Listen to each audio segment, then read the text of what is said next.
Good morning. My internet is a little unstable this morning. I think it's as excited as I am to be here. So hopefully I'll stay connected. But if not, that's where I've gone, folks. And somebody else will take over, I'm sure. So hello, my name is Janice Folk-Dawson. I'm the Executive Vice President of the Ontario Federation of Labor. I'm thrilled to be back co-emceeing this conference for a second day.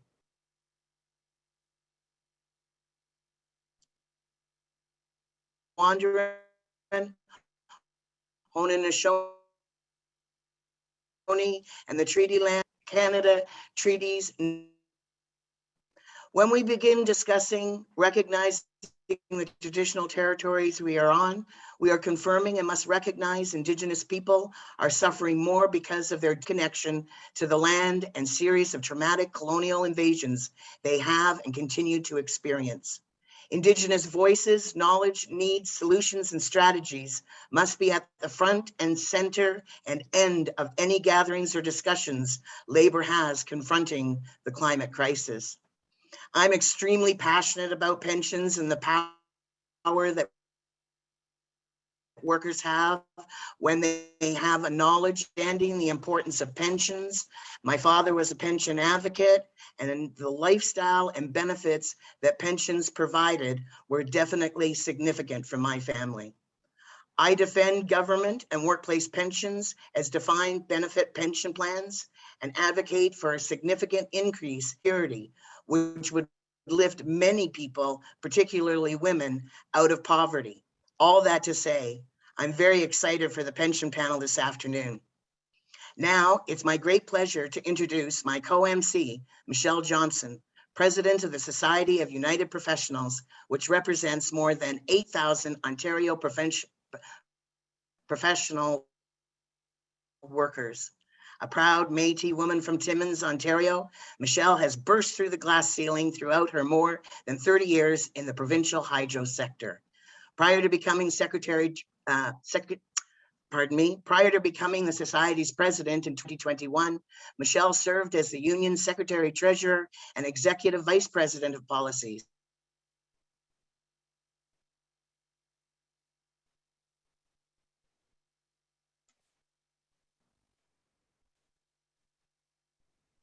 Thank you, Janice. I am zooming into this conference today from the traditional territory of the Mississaugas of Scugog Islands First Nation, which is home to many First Nations, Métis, and Inuit peoples. This territory is covered by the Upper Canada Treaties. Before we move into our formal agenda, I'm going to review our Equality Safe Space Statement. The Ontario Federation of Labor is committed to providing an inclusive, positive environment at all Federation activities and ensuring that all individuals are treated with respect and dignity. We will not tolerate hateful messages from attendees that are racist, sexist, homophobic, transphobic, or ableist, nor any language that is discriminatory or violent in its intent. As such, we reserve the right to expel any attendees from our event that contribute to this type of behavior. The OFL's policies and practices must reflect our collective commitment to equality.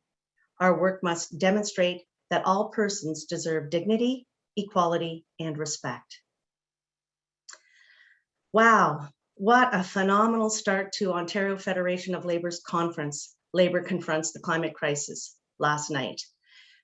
If you missed our two speakers last night, Ariel Deranger and Noam Chomsky, then you missed a critically important discussion about how we, as a labor movement, can and must work in support of Indigenous-led activities, in solidarity with the land defenders and protectors in our collective fight to save our planet. Last night inspired us to take action in our own spheres of influence, where we must play a leading role in the fight for climate justice by holding the powerful to account for their destructive neoliberal systems that reap and maximize profit infinitely.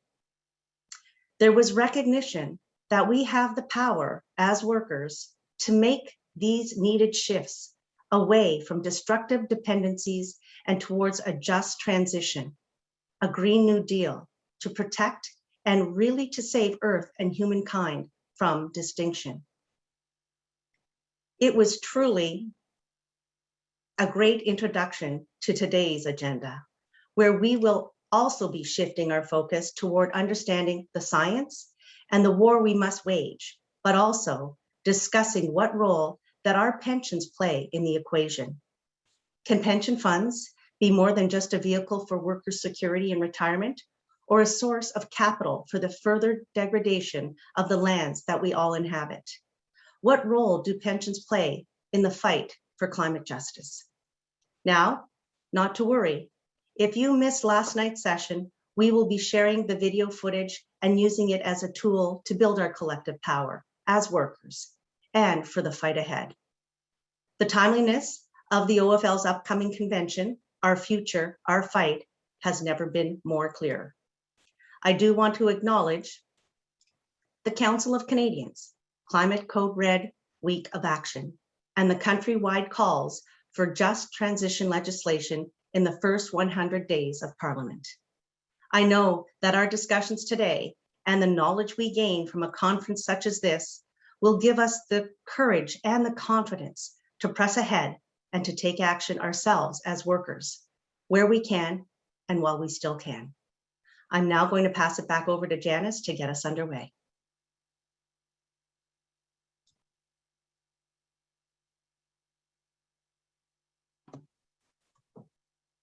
Am I off mute? Yep, go ahead. Perfect. Thanks, Michelle.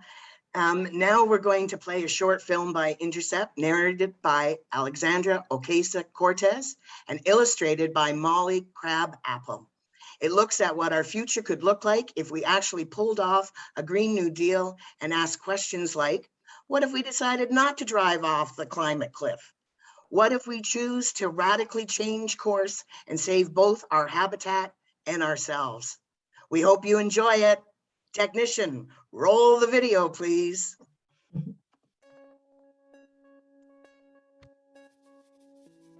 The bullet train from New York to DC. It always brings me back to when I first started making this commute.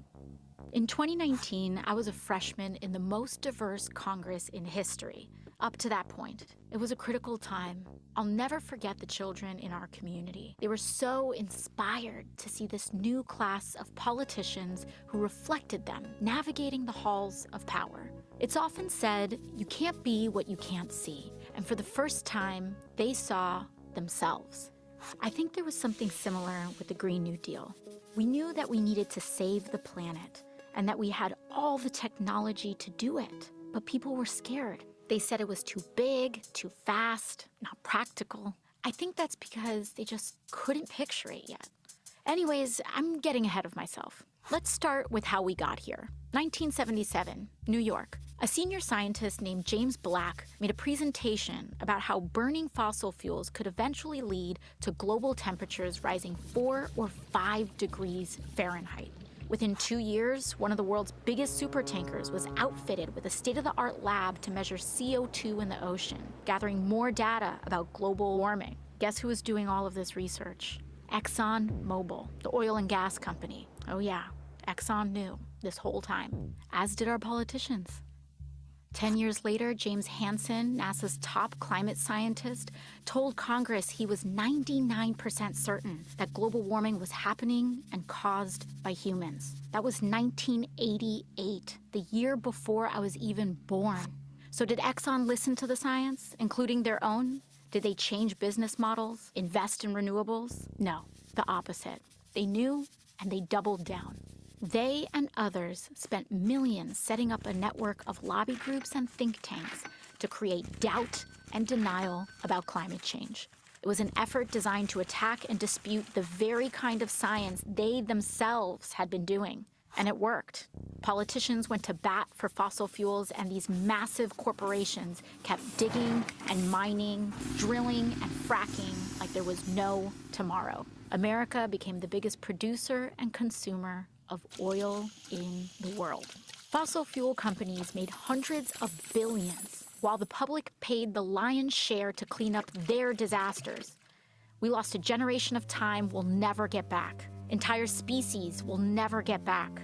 Natural wonders gone forever. And in 2017, Hurricane Maria destroyed the place where my family was from, Puerto Rico. It was like a climate bomb. It took as many American lives as 9/11. And in the next year, when I was elected to Congress, the world's leading climate scientists declared another emergency. They told us that we had 12 years left to cut our emissions in half, or hundreds of millions of people would be more likely to face food and water shortages, poverty, and death. 12 years to change everything. How we got around, how we fed ourselves, how we made our stuff, how we lived and worked, everything. The only way to do it was to transform our economy, which we already knew was broken, since the vast majority of wealth was going to just a small handful of people, and most folks were falling further and further behind. It was a true turning point. Lots of people gave up. They said we were doomed. But some of us remembered that as a nation, we'd been in peril before. The Great Depression, World War II. We knew from our history how to pull together to overcome impossible odds. And at the very least, we owed it to our children to try. The wave began when Democrats took back the House in 2018, and then the Senate and the White House in 2020, and launched the decade of the Green New Deal, a flurry of legislation that kicked off our social and ecological transformation to save the planet. It was the kind of swing-for-the-fence ambition we needed. Finally, we were entertaining solutions on the scale of the crises we faced without leaving anyone behind. That included Medicare for All, the most popular social program in American history. We also introduced the Federal Jobs Guarantee, a public option including dignified living wages for work. Funnily enough, the biggest problem in those early years was a labor shortage. We were building a national smart grid, retrofitting every building in America, putting trains like this one all across the country. We needed more workers. That group of kids from my neighborhood were right in the middle of it all, especially this one girl, Ileana. Her first job out of college was with AmeriCorps Climate, restoring wetlands and bayous in coastal Louisiana. Most of her friends were in her union, including some oil workers in transition. They took apart old pipelines and got to work planting mangroves with the same salary and benefits. Of course, when it came to healing the land, we had huge gaps in our knowledge. Luckily, Indigenous communities offered generational expertise to help guide the way. Ileana got restless, tried her hand as a solar plant engineer for a while, but eventually made her career in raising the next generation as part of the Universal Child Care Initiative. As it turns out, caring for others is valuable, low-carbon work, and we started paying real money to folks like teachers, domestic workers, and home health aides. Those were years of massive change, and not all of it was good. When Hurricane Sheldon hit southern Florida, parts of Miami went underwater for the last time. But as we battled the floods, fires, and droughts, we knew how lucky we were to have started acting when we did. And we didn't just change the infrastructure, we changed how we did things. We became a society that was not only modern and wealthy, but dignified and humane too. By committing to universal rights like healthcare and meaningful work for all, we stopped being so scared of the future. We stopped being scared of each other, and we found our shared purpose. Ileana heard the call too, and in 2028, she ran for office in the first cycle of publicly funded election campaigns. And now she occupies the seat that I once held. I couldn't be more proud of her, a true child of the Green New Deal. When I think back to my first term in Congress, riding that old school Amtrak in 2019, all of this was still ahead of us. And the first big step was just closing our eyes and imagining it. We can be whatever we have the courage to see.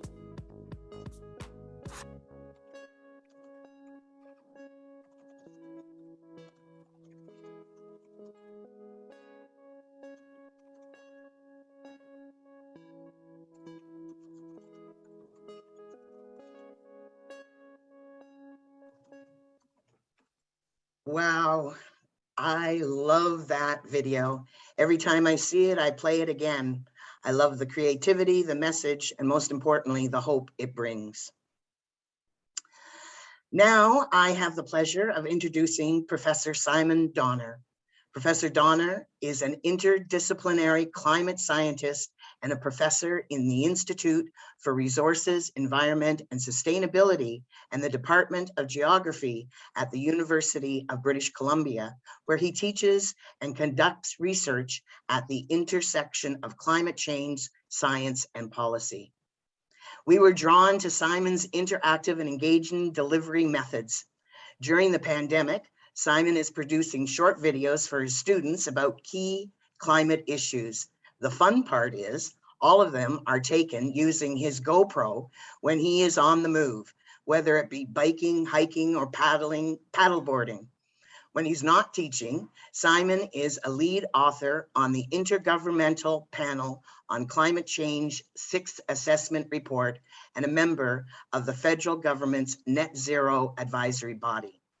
He's going to speak to us about the science behind the goals in the Paris Climate Agreement and the implications for Canada. But first, we can't resist showing you Simon's elevator pitch on climate change. Roll that video, please.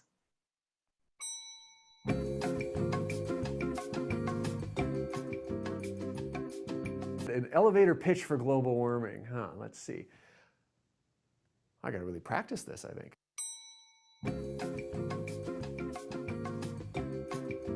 Stuck in an elevator with somebody and they say, oh, you're a climate scientist, so what do you think of this global warming stuff? Which I actually do get asked a fair bit. I usually say, you know, despite what you may have heard, it's all real and it's all just basic science. It's physics and chemistry. And the key thing to know is that this isn't some new thing that Al Gore cooked up a few years ago. It's rooted in the basics of physics and chemistry. The experiments on this started 200 years ago. So yeah, you might see some headline that questions some aspect of it in the news, but that can't affect the core because the core is so grounded in what we know at this point that you'd have to tear up most physics and chemistry textbooks for us to be wrong.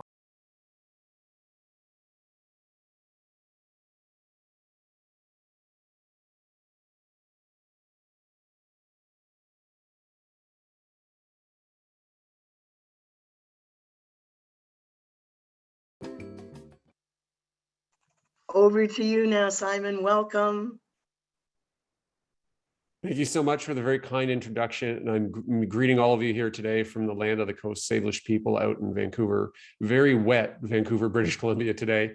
And I'm just going to share my slides and I'm going to talk to you about what's at stake in dealing with climate change and also just in general about how well do we know, like kind of what I was saying in that video there, how sure are we about this, about the science?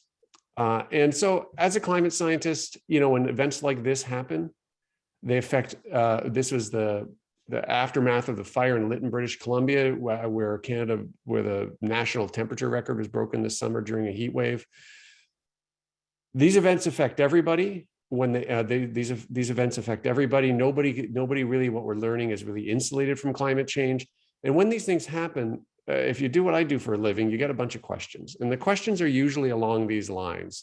First of all, is it real? Second of all, is it because of humans? Who's responsible? How certain are you?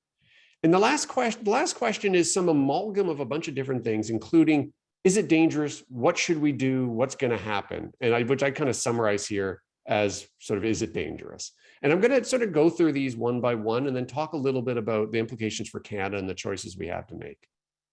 The first thing to know, is it real? Is the climate changing? Absolutely. And what's important to know about this is that we don't know this just because we have thermometers and weather stations.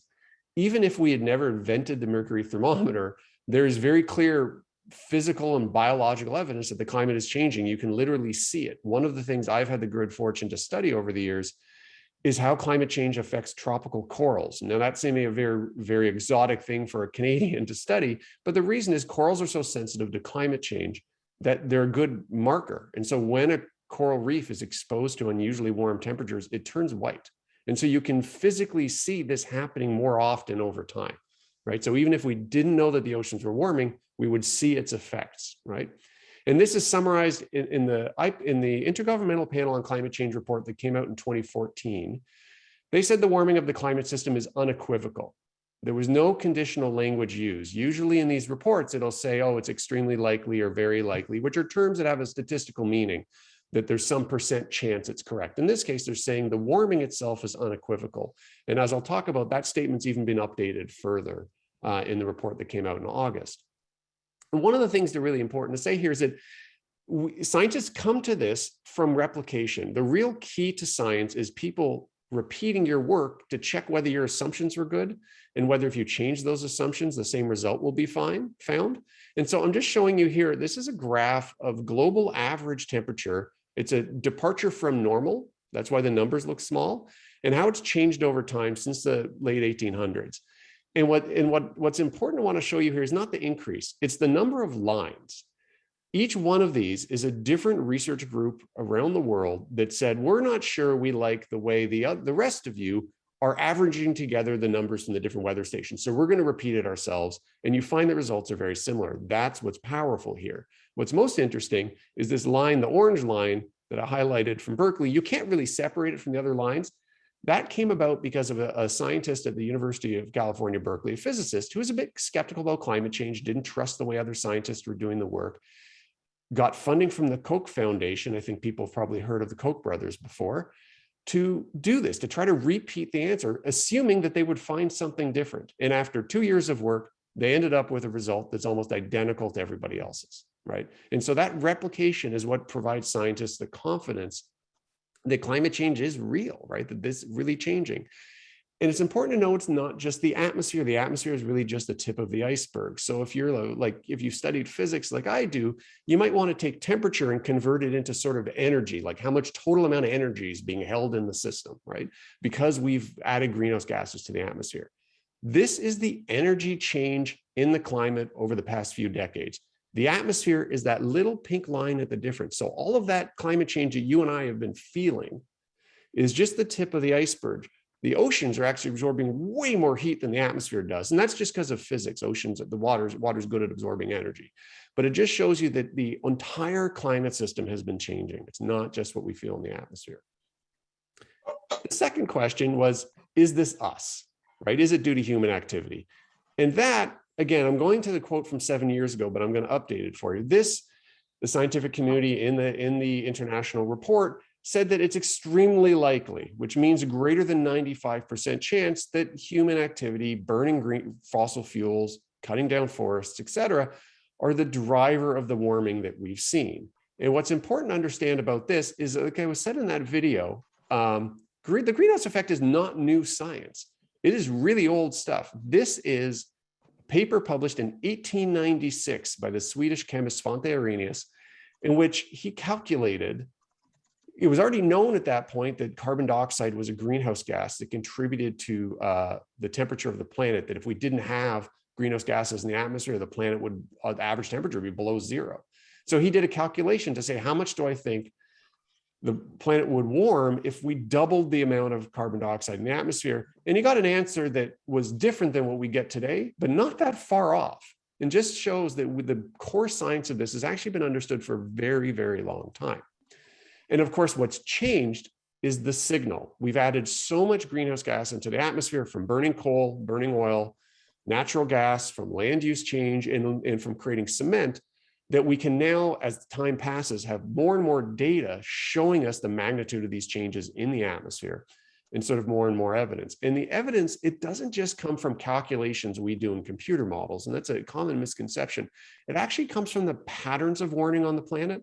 And so we can do work like on a crime show somebody would do, look for the forensic, can we find fingerprints of human activity in the climate system?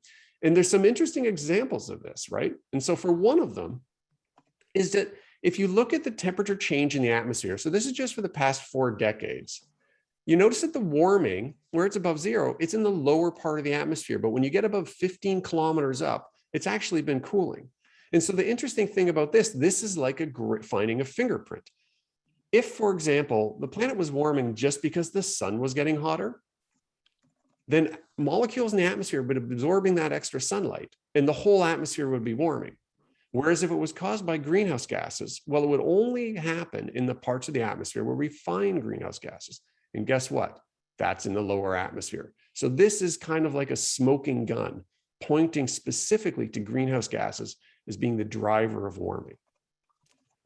And the last point I want to make of those first few is that, are we certain? Yes, scientists are certain. And this is a photo of a meeting of the Intergovernmental Panel on Climate Change.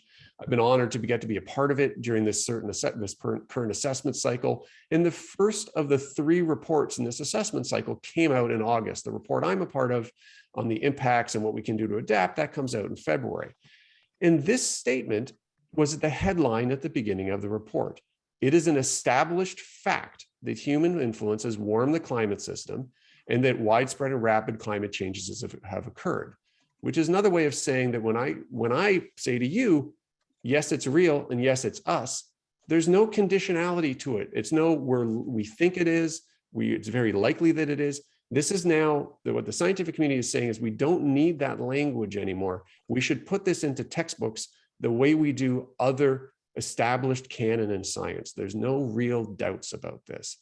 And just to give you a sense of the level of work that goes into this, what the IPCC does is it just summarizes the existing research that's out there. It's not doing new research, so it's just assessing what's known. And the assessment process is so thorough. We worked for 2.5 years on the report that's going to be coming out in February. Just to give you a sample of it, for one sentence in the report, to determine whether you need to add a conditional statement like saying high confidence, low confidence, very likely, et cetera, there's a spreadsheet table that looks something like this. This is for one sentence. We have this incredible backup effort. And it's not to say that scientists are necessarily so smart individually on their own. It's the collective assessment effort, and it's the structure of the system that provides the confidence that we've gone through this incredible process to do this and keep coming up with the same results year after year in these reports. And one thing I want to say on the side to this is that what comes out often out of the sort of experiences we're having every day is to say, okay, so if climate change is real and is caused by human activity, does that mean the things we're seeing are caused by climate change? Was the fire in Lytton, was the heat wave caused by climate change this summer? And this is something where the science has actually advanced a lot in the past 20 years. Scientists used to answer the question, is X caused by climate change, by saying, well, no, because you can't relate an individual event to a global trend, but this is the sort of thing we expect to see happen more often. And what's happened is because of research we've been able to do, the answer now is yes, but let me explain. And the but let me explain is kind of related to climate scientists taking a lesson from epidemiologists. We're saying that, so if you're a smoker, cigarette smoking can cause cancer. Your doctor can tell you that, but your doctor can't tell you that this cigarette is going to be the one that's going to give you cancer, right? And so scientists realize we should present and do our work, climate scientists, the same way epidemiologists do, thinking of it probabilistically and saying, okay, what was the odds that this event would happen with and without climate change? And so that type of work, which we call attribution research, has exploded. I did a study like this in 2006, 2007, and it took us about a year to do it. These days, people can finish that type of research in about a week. It's kind of embarrassing how quick they do it now. And all of these dots on this map are places that scientists have done attribution research to say some sort of extreme event can be related to climate change. Every red one means it was a positive signal.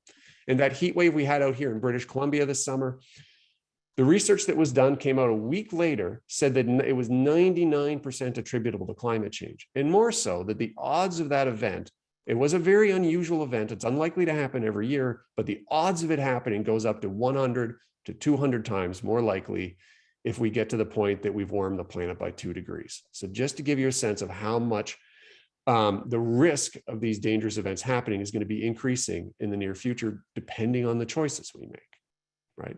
And to give you a sense of this, for Toronto, I know everyone from Ontario, and I myself grew up in Toronto. This is what a kind of low emissions scenario where we do a decent job of reducing global warming, but we're not doing enough to avoid, say, 2 degrees of warming. This is what climate models would say of how frequently you're going to get hot days, more than 30 degrees Celsius in Toronto, going forward in the century, seeing that it's going up from around 15 to 20 days today to somewhere around 40 days by the end of the century. This is where the choices come into account, right? The uncertainty in these future projections, yeah, each of those lines, there's a lot of haziness because the models don't all totally agree on the numbers, but the mean is that black line, right? The uncertainty, though, although there's this uncertainty, what scientists can tell you, the real uncertainty is about the choices we make. Because if we did nothing to deal with climate change, and we actually expanded coal production, expanded coal burning, this is a scenario you get from Toronto, right? Where instead of 15 to 20 days becoming 40 days, it becomes 80 days by the end of the century. And if you took these temperature numbers and you tried to find an analog for them, Toronto's climate in the summer would be like that of Tampa Bay, Florida, right? So just to give you a sense of how impactful the choices we make can be. I want to, though, reiterate that I could go, and I'm happy to answer questions about other climate impacts going forward for different parts of Canada. I want to emphasize that what folks like me can do is we can do the math of this, and we can try to represent what the impact of a heat wave, of an extreme rainfall event, of a tropical cyclone can be on the economy. They can be on jobs, they can be on efforts to recover, et cetera, on human lives. We can do that type of work. We can try to do that type of modeling.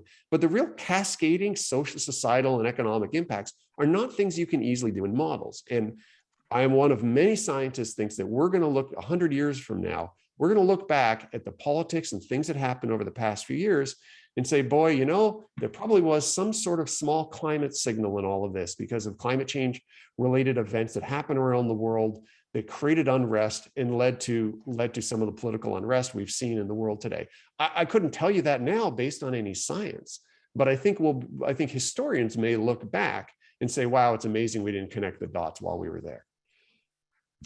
So from this, I want to go on that final point. What should we do? Is it dangerous? What does this mean?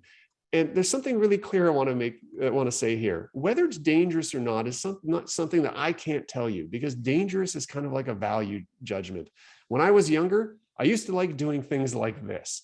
I didn't think it was dangerous. My family did. So we don't all agree. It's a value judgment. But this idea of what dangerous warming is actually inherent to those UN climate summits that are held every year.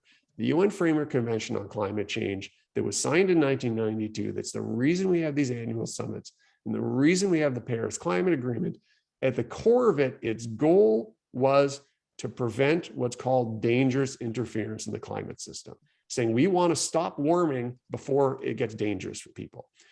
The problem is not everyone could agree on what dangerous is. And so for years, European governments were pushing the idea that 2 degrees of warming would be dangerous. It made it into the earlier international accords.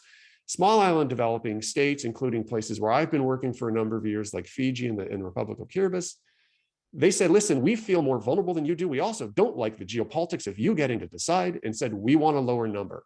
And that's where this 1.5 degree threshold came from. And it's a reason in the Paris Climate Agreement, the world couldn't come to agreement. And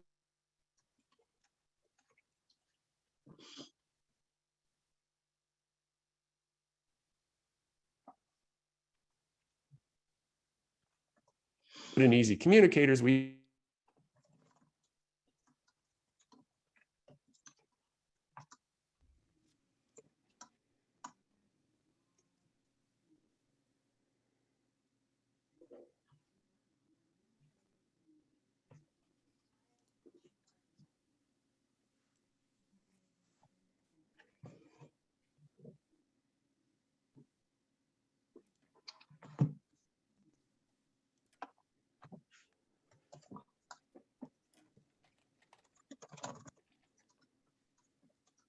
So I'm not sure, but I think that everybody's screen is frozen. Is that what's happening?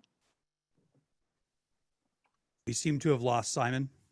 We've lost Simon, and we have some great questions for Simon in the chat that people are asking.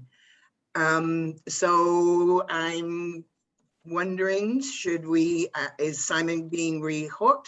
I am back. There he is. Excellent, Simon. Hi, everyone.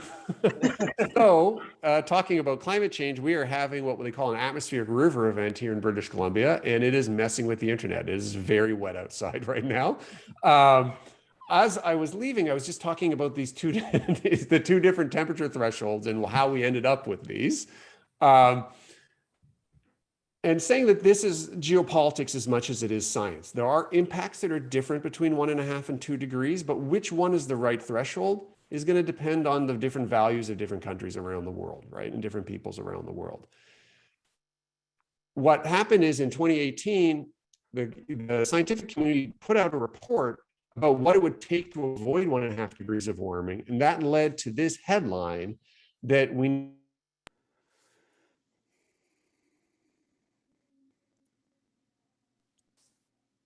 It looks like Simon has frozen again. More water is rushing at him, I think.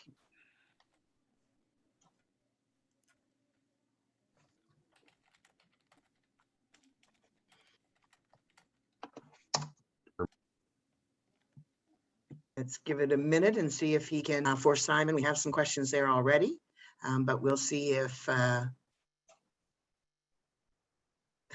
let's send him an electronic boat. Absolutely. He needs an arc to get out of this one, I think.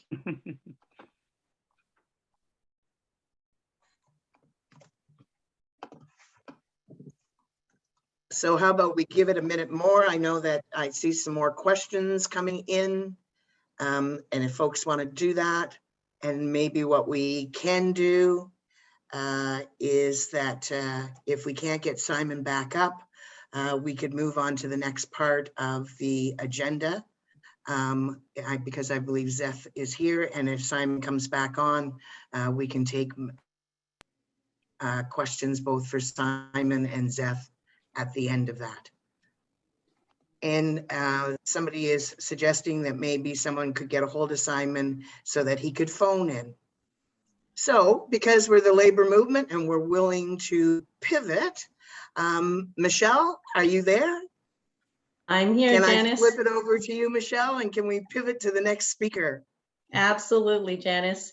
I'd like to thank Simon. Hopefully we do get him back, and we can move through the questions that, the many questions that have been asked. But now we're going to hear from Seth Klein. Seth is the team lead and director of strategy with the Climate Emergency Unit. It's a 5-year project of the David Suzuki Institute. Prior to that, he served for 22 years as the founding director of the British Columbia office of the Canadian Centre for Policy Alternatives, CCPA, Canada's foremost social justice think tank. He is a policy consultant, speaker, researcher, and writer, and author of A Good War, Mobilizing Canada for the Climate Emergency. Seth is a columnist with Canada's National Observer, an adjunct professor with Simon Fraser University's Urban Studies program, and remains a research associate with the Canadian Centre for Policy Alternatives BC office. Welcome, Seth. Over to you. Well, thank you, Michelle. But I see that Simon is back, and I'm happy to cede the screen back to him. That would be wonderful, Seth, so that we could wrap that up and do that. Are you okay with that? You're a true warrior. Thank you so much. Simon, we're pivoting again. I apologize for this. Seth and I are both out here in Vancouver. I think the internet must be better in his end of town. And if I'm able to stay on, let's do this. Yes. Okay. Please. Thank you. So I think I'll skip ahead a little bit in some of the.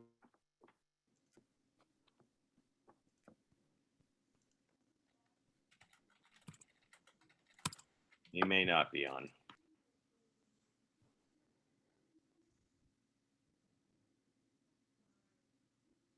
It was the tease. Let's give, oh, I see my screen is changing again. So let's give him a second more.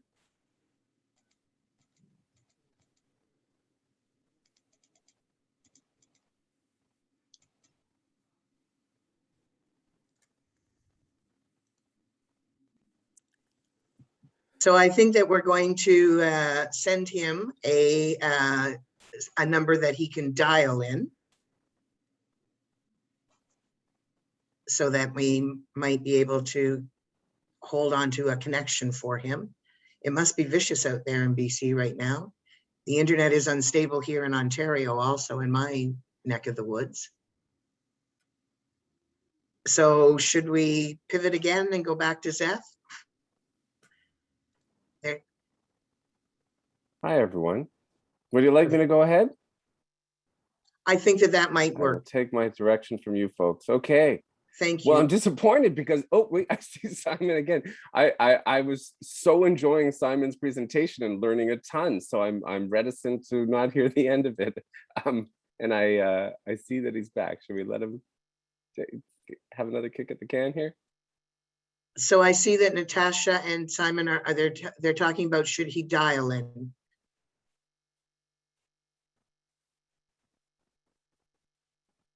See that he's trying. Let's So wait. maybe I It may should not pause. work.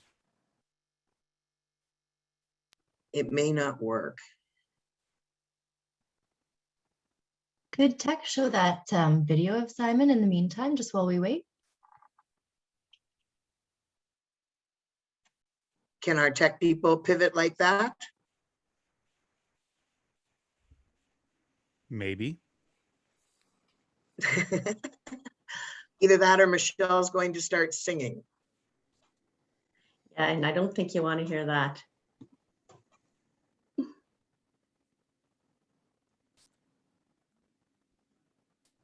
You know what, maybe Janice, let's go with Seth.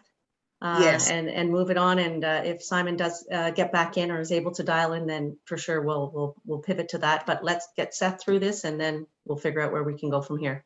Right. Okay. While Seth Sounds is good, holding folks. his internet. Yes, please go ahead, Seth. Yes. Good morning, everybody, and thank you, Janice and Michelle. It is still pretty early here where I am, like Simon, in Vancouver, where I too gratefully reside on the unceded territories of the Musqueam, Squamish, and Tsleil-Waututh nations, and hopefully I won't experience the same internet challenges as Simon. Let me know if I do. First of all, thank you so much to the OFL for this invitation. I'm really happy to be joining you, and I'm thrilled that the OFL has chosen in its wisdom to focus this entire conference on the climate emergency and the role of workers in confronting this crisis.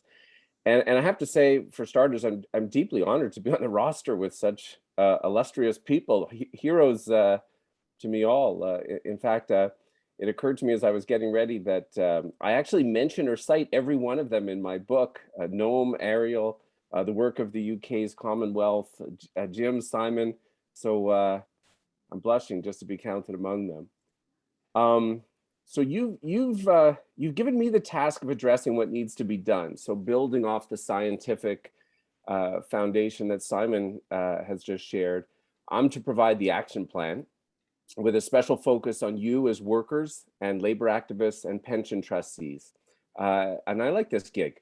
So I'm going to be drawing on my book, A Good War, Mobilizing Canada for the Climate Emergency. I'm going to give a 35 to 40-minute talk about how to mobilize Canada for the climate emergency. And then I'm looking forward to a short Q&A discussion. But before I delve into what we need to do, let me add a bit to Simon's presentation with a few observations of my own about this generational moment that we face. Because this past summer has really been one of our reckoning with the climate emergency. In my province, in Simon's province, it was, as Simon was talking about, first in June, this extreme heat dome event that shattered temperature records. It also robbed us of almost 600 fellow British Columbians in a week. That is nearly a third as many as died in BC from COVID since the start of the pandemic. So I want to just drive home this point. The June heat dome was the most deadly weather event in Canadian history. And most of those who perished were isolated low-income seniors. And it was preventable, not only by preventing, by doing something to take action on climate, but if those homes had already been unplugged from gas and converted to electric heat pump systems, which also cool in the summer, as we urgently need to do to lower GHG emissions from our buildings, very likely every one of those people would still be with us. And then that was followed by the hundreds of wildfires and the forced evacuation of thousands of people from their homes. And most dramatically, as Simon started with, the burning of the entire historic town of Lytton to the ground. Elsewhere in the country, it was flooding and drought. So this was a deeply unsettling summer. As we emerge from one crisis and stumble into the next, it's been out of the frying pan and into the fire.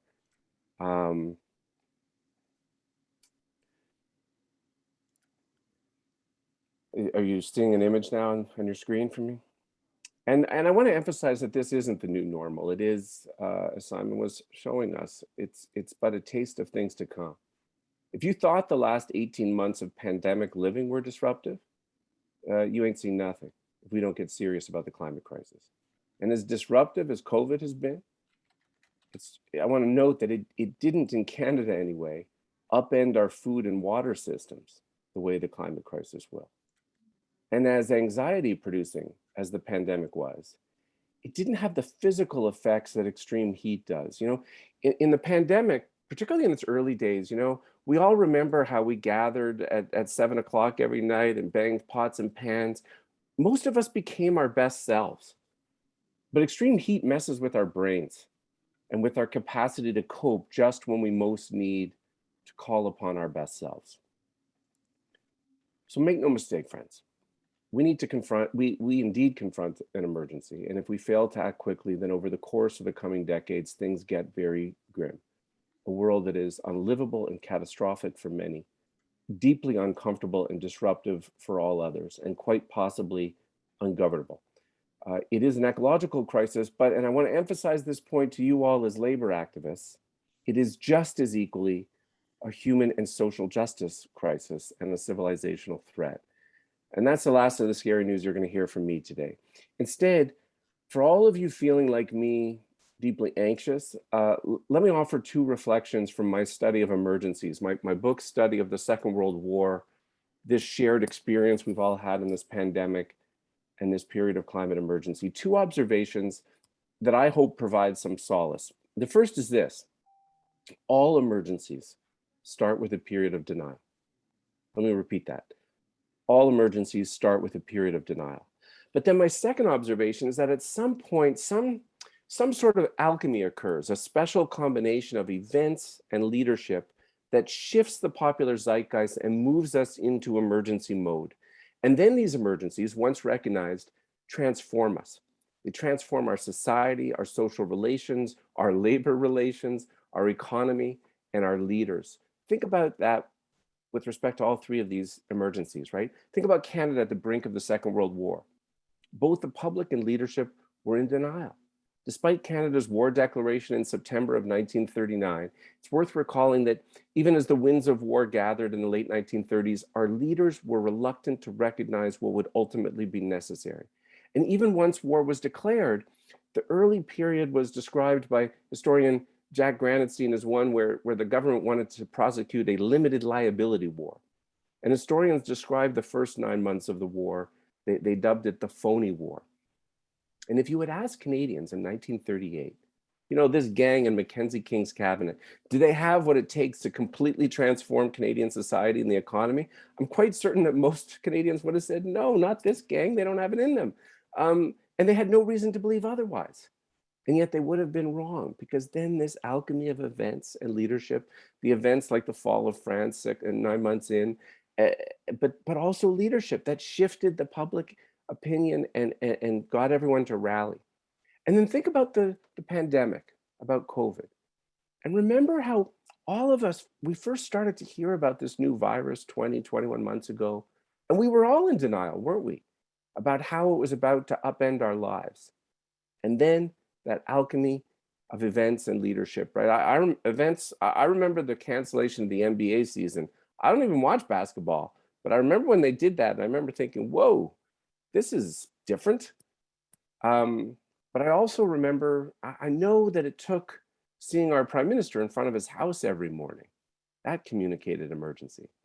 And similarly, if you had asked me a few months before then, you know, are there people at Finance Canada and the Bank of Canada capable of quickly pivoting in the space of a few weeks and creating these audacious new programs like the CERB and the wage subsidy?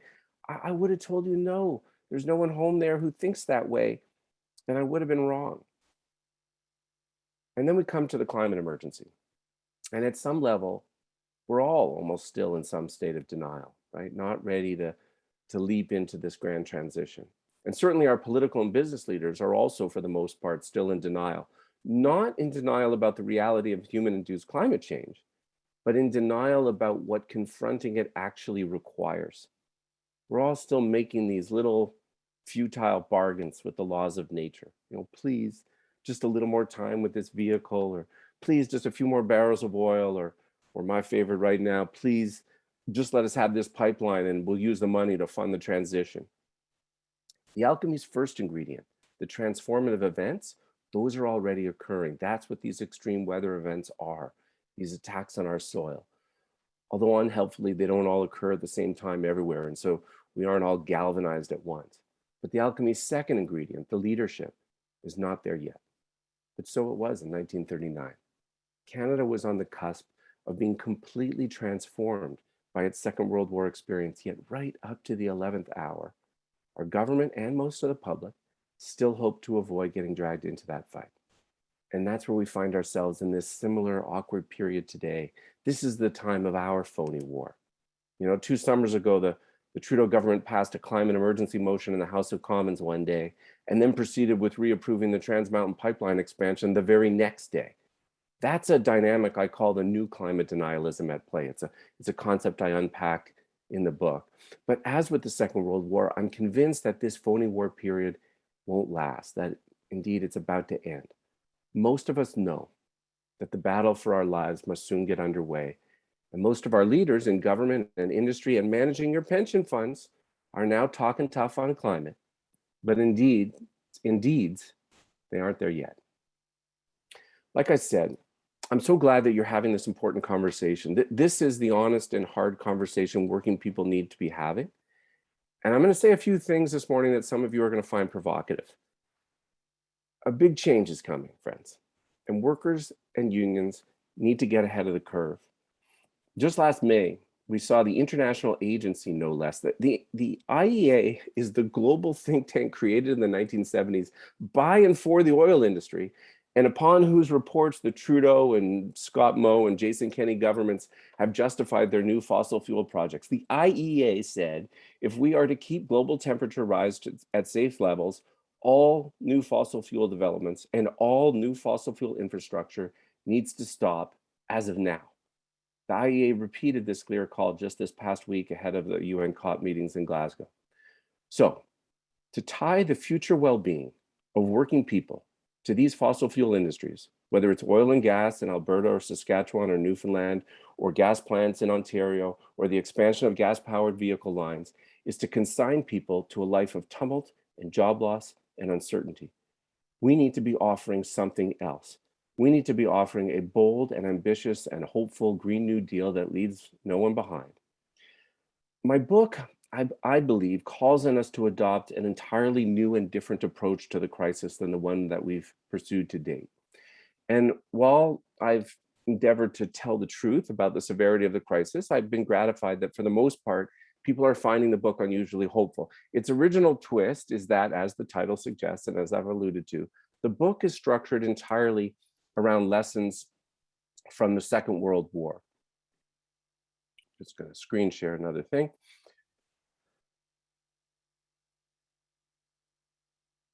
There is, by the way, no small irony in me coming to this framework that I'm invoking. Like many of you, I'm sure, I also wrestle with the war analogy. And my own political activism started as a teenager in the peace and disarmament movement in the 1980s. Moreover, I'm the child of Vietnam War resistors. That's how I happen to be Canadian. But I am now strongly of the view that climate breakdown requires a new mindset to mobilize all of society, galvanize our politics, and to fundamentally remake our economy. And why do we need a new approach? Because what we've been doing simply isn't working.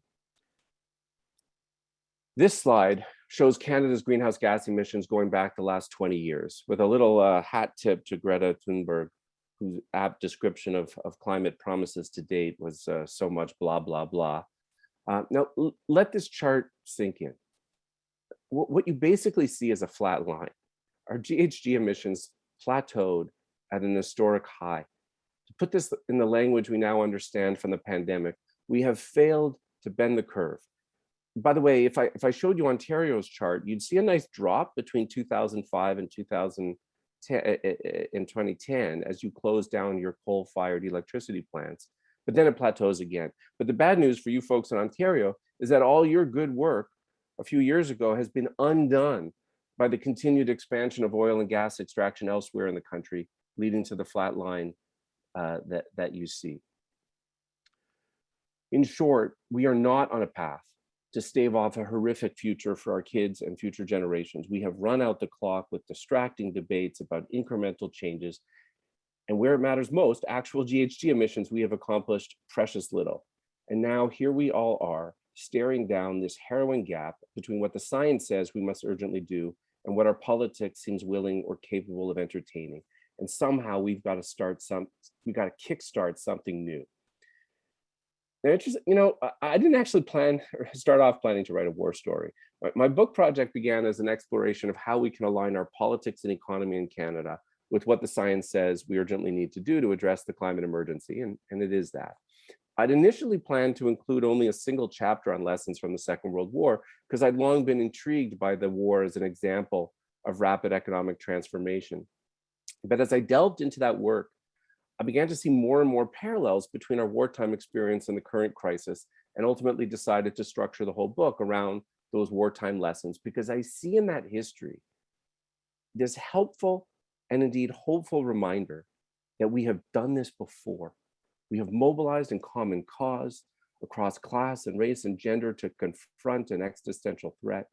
And in doing so, we have retooled our entire economy twice, in fact, once to ramp up military production, another time to reconvert back to peacetime, all in the space of 6 short years. And in that process, by the way, we banished the unemployment of the Depression, and labor too emerged transformed, stronger, emboldened, with higher wages and a higher social wage and new rights.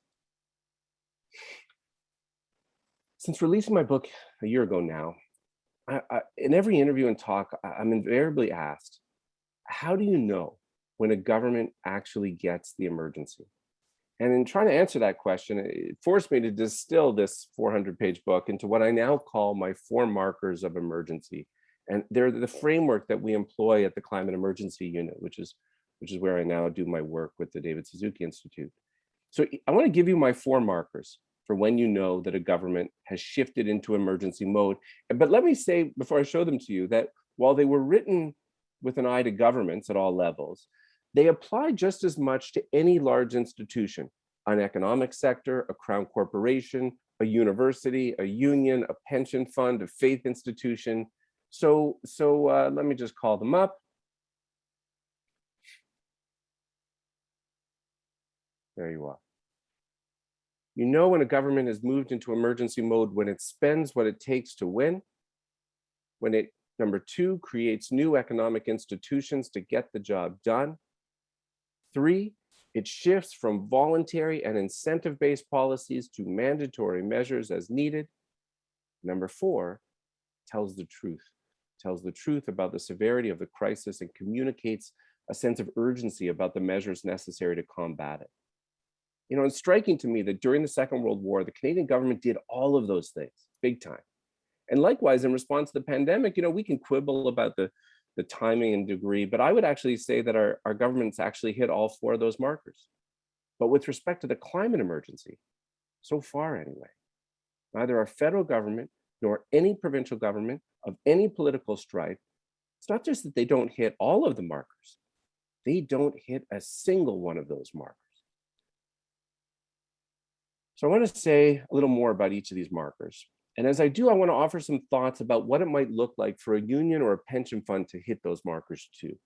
So the first marker, spend what it takes to win. A benefit of an emergency is that it forces governments out of an austerity mindset. So last year, in response to the COVID emergency, Canada's debt to GDP ratio rose from about 30% to 50% in a single year. That's a big jump in a single year. It still pales by comparison to what we did in the war. We finished the war with a debt to GDP ratio well over double that, well over 100%. And when C.D. Howe, who was the minister who oversaw Canada's wartime military production, was pressed about this incredible ramp up in government spending, he famously replied, "If we lose the war, nothing will matter."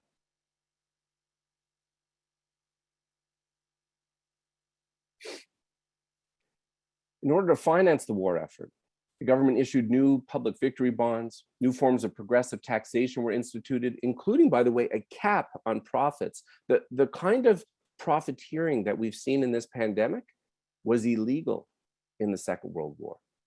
As we confront the climate emergency, I think we're going to need to finance it, that transformation with similar kinds of tools. But the extraordinary public spending in response to the pandemic merely shows what we could have done in response to the climate emergency or poverty or homelessness all along. It turns out when our governments recognized an emergency, the money was always there. However, federal spending on climate action and green infrastructure pales in comparison to both the war and the pandemic. Let me give you one illustration, a couple numbers.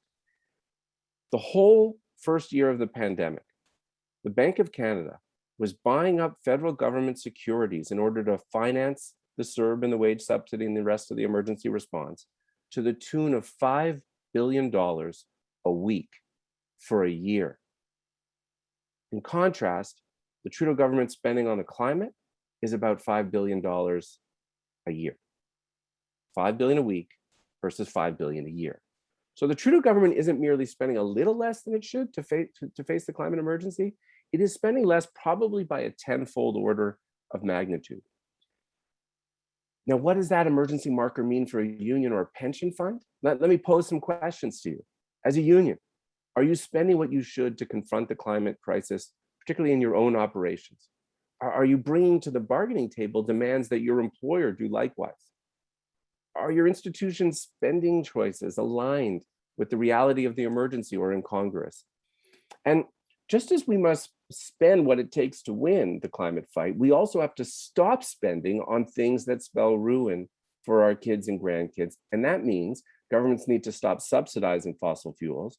And for your pensions, it means on the one hand, investing in the technologies and goods and enterprises that we need to quickly transition our economy, but also, just as importantly, divesting your holdings from fossil fuel companies and their enablers, which may include banks and insurance companies. Now, let me pause here to say something more on this matter of fossil fuel divestment, especially for those of you who serve as pension trustees. I mentioned earlier about the IEA's recent warnings about the need to cease all new fossil fuel infrastructure, and Simon shared the IPCC's urgent warnings. As pension trustees, you need to heed those warnings. If your pensions continue to invest in fossil fuels, they are at risk. Yet your management is still in denial and talking blah, blah, blah. These fossil fuel holdings are at risk at a couple levels. First, they are at legal risk because just like occurred with tobacco, we are seeing more and more court cases against fossil fuel companies seeking to hold them legally accountable for their role in climate denial and delay and destruction, like you saw in the video there at the top. And second, they are at financial risk because as the world now acts to confront the crisis, these companies and their reserves and their hard assets will become stranded. And you don't want to be left holding these hot potatoes. But by the way, the BCGEU in my province, as near as I can tell, is the only union to fully divest its own funds, not the BC Public Sector Fund, but their strike fund and other major funds from fossil fuels, which they did in 2014. And they have consequently had a fantastic rate of return, well outstripping those funds that continue to hold fossil fuels. And a week ago, we had good news out of Quebec that the Quebec pension plan, the Caisse de dépôt et placement de Québec, the second largest pension fund in Canada after the CPP, would be divesting from oil production by the end of the year, although they haven't yet said they're leaving gas and pipelines. So your pension fund managers who tell you that they must continue to hold these fossil fuel equities in the name of fiduciary responsibility are in fact failing in their fiduciary duty, and you should be confronting them on that. But it is in fact about much more than that. A much deeper intergenerational justice matter is at play, because by continuing to hold these fossil fuel companies in your pension portfolios, you are effectively betting against your own grandkids. If your bet wins, it's only because they lose. You will have staked your pension returns on a future in which they reside in a hellscape. And that's not why you're in this, is it? As labor activists, you need to tap into your best fighting traditions and confront these companies that are collaborators in blocking effective climate action. These fossil fuel companies, they're not merely passive or neutral observers in this battle to confront climate change. They are active protagonists. They are leading blockers of progress in this fight of our lives. And they have insidiously used their economic and political power to stall meaningful action. If this story has a villain, it is the oil and gas corporations and their leaders, not their workers, of course, because everyone needs a job.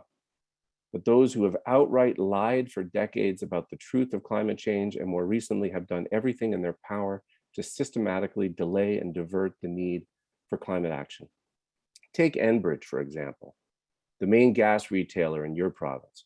Enbridge, we learned from an expose a few months ago, is a member of a North American consortium to block the electrification of our homes and buildings. Let me just screen share with you a slide from one of the consortium's presentations that got leaked. Fortis BC in my province is also a member of this consortium. So if Enbridge is in your portfolio, confront them. Our governments seek to appease these companies. I use the term advisedly. They fear these companies if they aren't outright captured by them. Consider this a moment. The calmness with which Canada's fossil fuel industry has responded to every federal and provincial climate plan we have seen to date tells you all you need to know about the effectiveness of these plans. If the fossil fuel industry isn't deeply anxious about our climate plans, and they're not, then we haven't got a real plan. So workers need to be the ones saying, we're done playing nice with those who would compromise the future of our kids and our grandkids. Marker number 2, create the economic institutions needed to get the job done. So during World War II, starting from a base of virtually nothing, the Canadian economy and its labor force pumped out a volume of military equipment that is simply mind-blowing. During those 6 years, Canada, with a population less than a third what it is today, produced 800,000 military vehicles more than Germany, Italy, and Japan combined. 16,000 military aircraft, ultimately building the 4th largest air force in the world at the time. Here in my province, where we seem unable to build a single BC ferry anymore, we produced over 300 ships, again, from a base of virtually nothing. And in the process, by the way, the Vancouver Shipbuilders Local went from a small group of 200 guys to the single largest union local of men and women in the country. You see, when we get serious about meeting an emergency, it can be transformative for labor. Remarkably, the Canadian government, under the leadership of C.D. Howe, established 28 crown corporations to meet the supply and munitions requirements of that effort. But by the way, because you folks are mostly in Ontario, let me share this story with you. I have a long section in my book about C.D. Howe. And I know you guys are neighbors with the C.D. Howe think tank and probably do some battle with them. I've had lots of nice feedback from my book, but my favorites is a number of months ago, I heard from 3 grandchildren of C.D. Howe, who are themselves seniors, who'd all read the book and really enjoyed it. And one of them said, "Thank you for rescuing the Keynesian legacy of our grandfather from the think tank that bears his name." Howe was seized with this task. Now, he was no lefty. He was happy to give contracts to the private sector, but he was in a hurry. And anytime the private sector couldn't quickly do what needed doing, he created another crown enterprise. His department undertook detailed economic planning to ensure that wartime production was prioritized, carefully coordinating all of the supply chains. But in response to the climate emergency, we've seen nothing of this sort.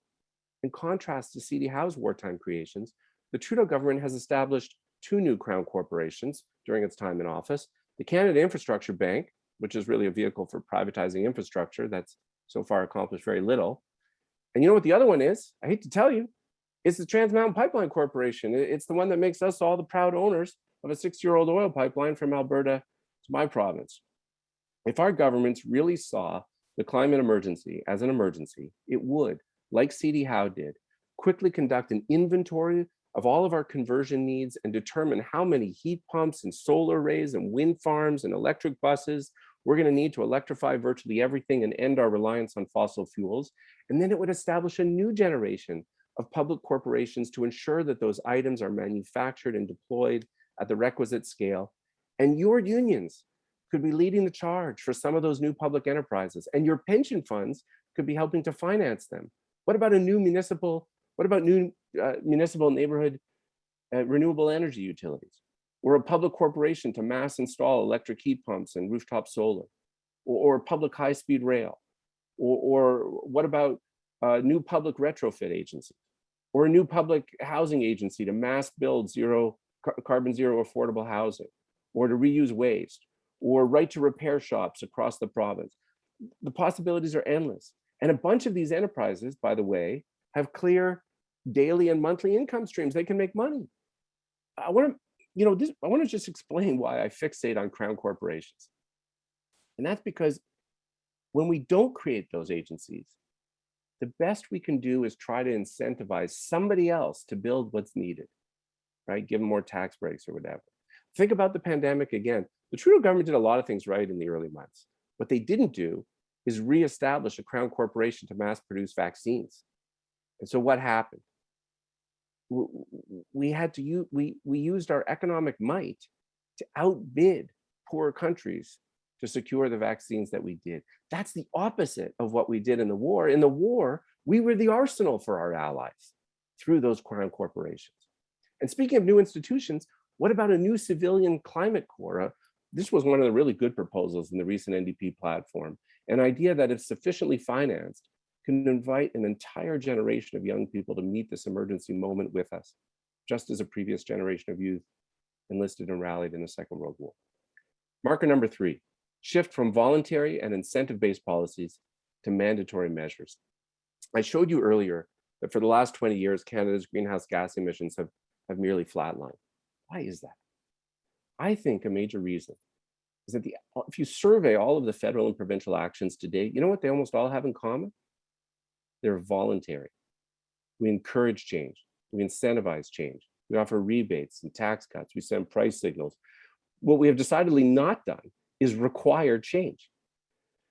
We are trying to incentivize our way to victory. And let me just disabuse you of this approach. It's not going to work. Think about car production in the Second World War. Think about how quickly this transformation can occur. In the US, Pearl Harbor happened in December of 1941.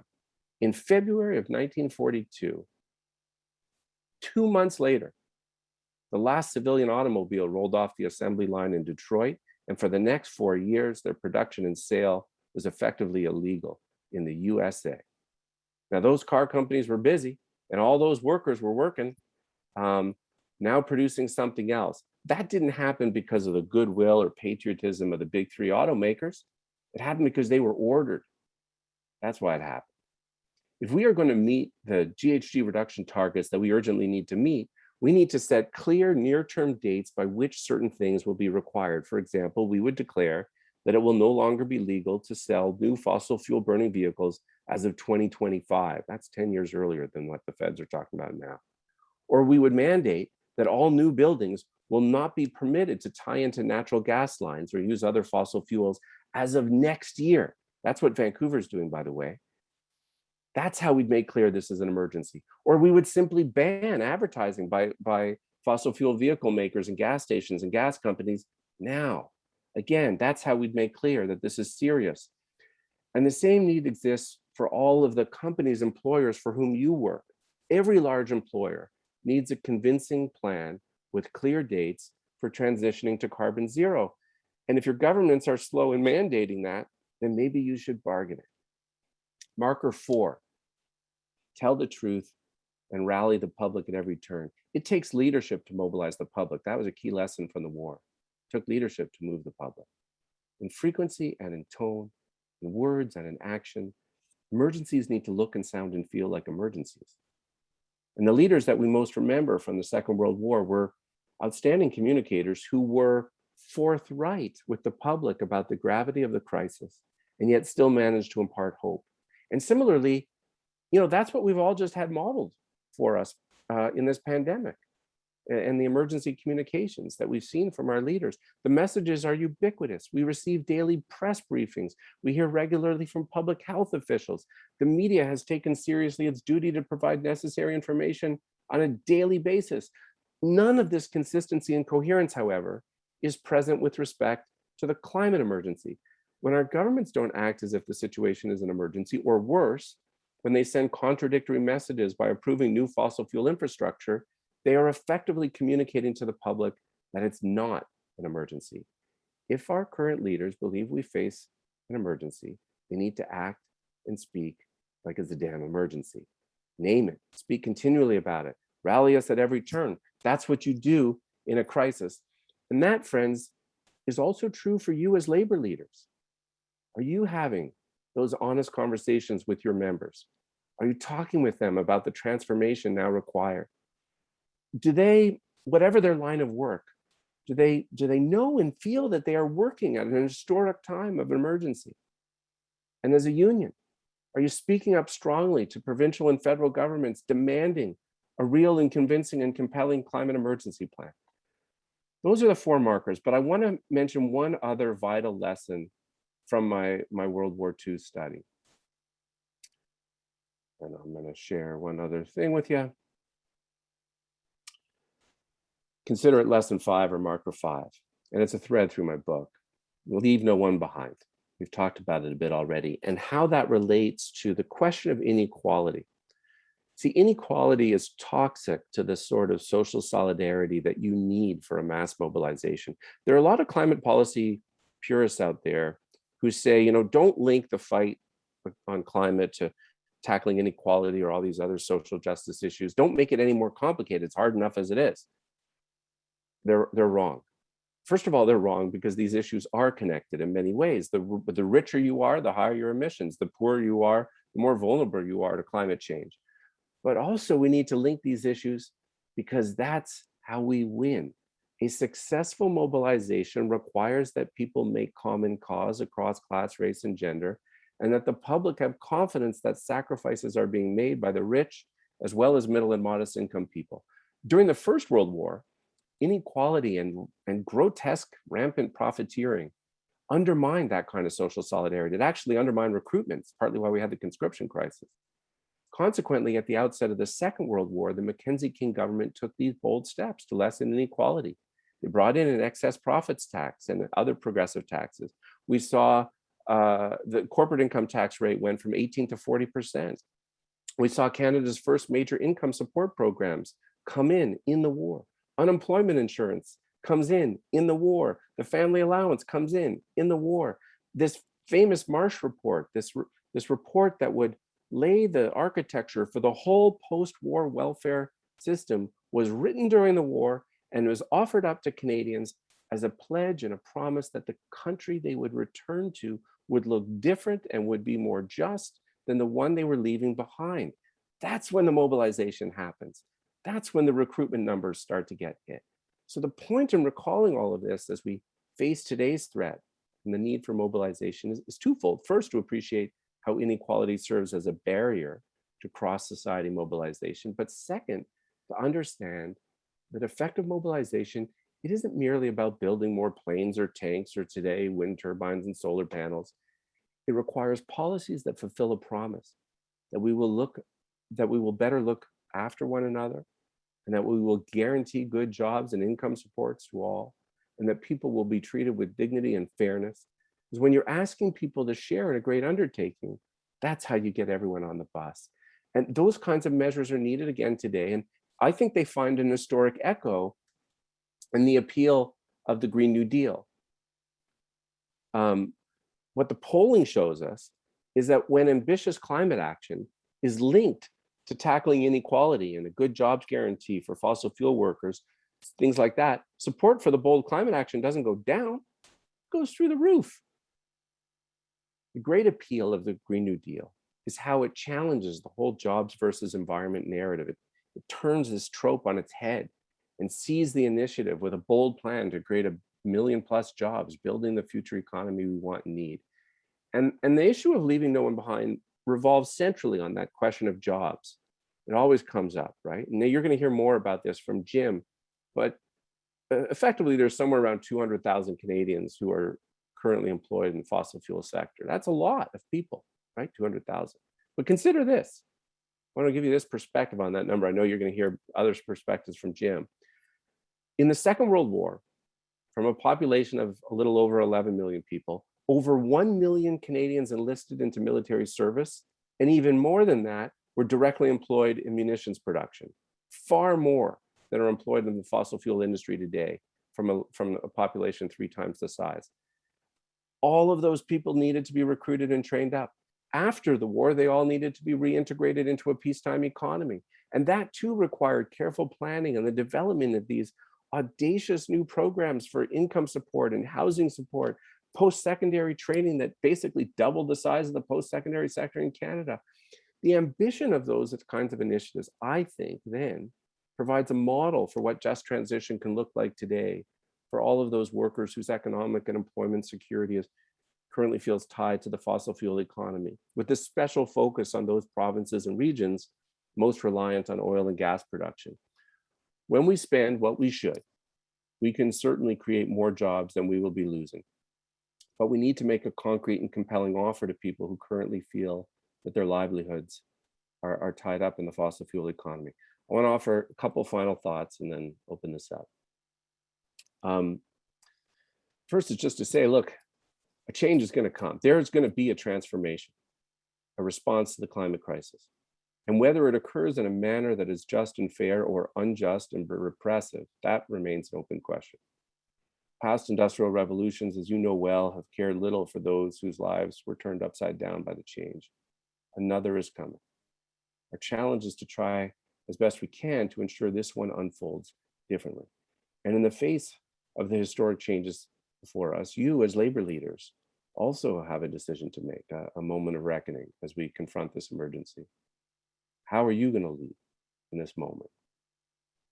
What might it look like for unions to seize the initiative here?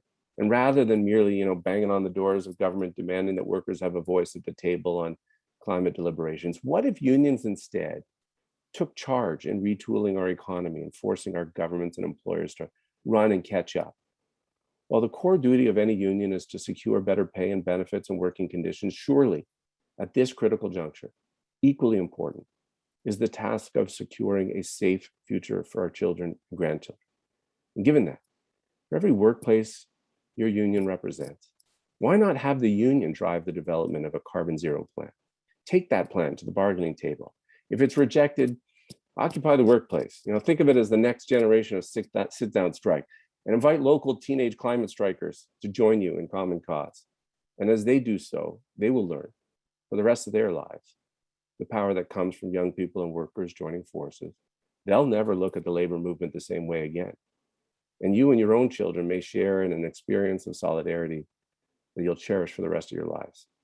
That time you acted together when called upon to confront this emergency. Any way you cut it, great transition is coming, one way or another, on our terms or not, driven by well-planned policy or by the convulsions of the market. It's coming. A couple short decades from now, we are not going to be extracting and using fossil fuels. Far better that the inevitable transition be well managed and labor-led than subject to the tumult of the unfettered free market. These next 10 years are make it or break it for us and our kids. This is it. We're at that crossroads moment again, just as we were in 1939. And we all have to decide what kind of people and what kind of leaders we want to be. And just as the Second World War ended the Great Depression, as we rebuild from this pandemic, an ambitious climate plan with massive green infrastructure spending, a Green New Deal, can be just what we need. The vital and urgent challenge now is to ensure that we use this opening to catapult our societies into that post-carbon economy. As Arundhati Roy urges, the pandemic, like past ones, should be seen as a portal, a gateway between one world and the next, because we cannot return to yesterday's normal with all of its inequalities and fossil fuel reliance. But I want to note, I've drawn a lot of parallels between the pandemic and the climate crisis, but I want to note an important difference between the pandemic and this climate crossroads moment. People talk about COVID fatigue, and that's real. And some people have responded to my thesis by saying, oh, no, Seth, look how quickly everyone's tired of the emergency and the pandemic in less than a year. And here you are asking people to spend multiple years in emergency mode to tackle the climate crisis. But here's the distinction. The things we are called upon, or we've been called upon to do in response to the pandemic, are anathema to all of our social instincts, to isolate, to stay home. That's hard. The good news about the climate mobilization is that it calls on us to do precisely the opposite, to get out there and do something grand together. This is the task of our lives. Like many of you, as I read the latest scientific warnings from people like Simon, I'm afraid. And particularly, I feel deep anxiety about the state of the world we're leaving to my kids and your kids and those who will live out throughout most of this century and beyond. All of us who take seriously these scientific warnings wrestle with despair. That is the ambiguous time in which we live. The truth is, we don't know if we're going to win this fight, if we're going to rise to the challenge in time. But I want you to consider this, and this is my final thought. In the Second World War, from a population, as you heard, of about 11 million people, over 1 million Canadians enlisted. That is remarkable, isn't it? 64% of them under the age of 21. Yet it is worth appreciating that those who rallied in the face of fascism 80 years ago, you know what they didn't know? They didn't know if they would win. We often forget that there was a good chunk of the war's early years during which the outcome was far from certain. We know how their story ended, but they didn't. And yet that generation rallied regardless. And in the process, they surprised themselves by what they were capable of achieving, not just on the battlefront, but on the home front too. That's the spirit we need today. Thank you. Thank you, Seth. Wow, I know I'll be out there purchasing your book. A lot of insight in there, a lot of learning for people in there. So just astounding the way you expressed yourself to our delegates here today. Now we're going to take some questions from the audience. And then after Seth leads a Q&A, I see Simon is back on and signal is strong. So I think then we'll hand it over to Simon to finish up his presentation, and then Janice can do a bit of a Q&A there. So Seth, I'll go with the first question to you. Canada has introduced a hydrogen strategy, which has the support of Alberta's oil and gas industry, because they produce gray hydrogen and intend to invest in blue hydrogen, which involves carbon capture technology. However, Robert W. Horvath and Mark Z. Jacobson recently released a paper entitled, "How Green is Blue Hydrogen?" They conclude that it is very CO2 and CH4 intensive compared to going directly to green hydrogen. Where do you stand on Canada continuing to invest in fossil fuel expansion of this nature? Ooh, that's a very technical question. Probably Simon's better equipped to answer it than I am, but let me offer this, and maybe Simon can weigh in on it later. Look, there are multiple forms of hydrogen production, and it often gets coded as gray or blue or green. The first two of which continue to rely on fossil fuels, and green is not. Is there a role for green hydrogen in the transition before us? Yes, there is. We could well use some of that. Unfortunately, most of what's getting promoted and funded in Canada isn't that form. It's about the fossil fuel industry trying to extend its life, and that's a problem. And as mentioned in some of the work you just cited from Jacobson and others, it continues to produce a fair amount of GHG emissions. So I don't view it as a solution.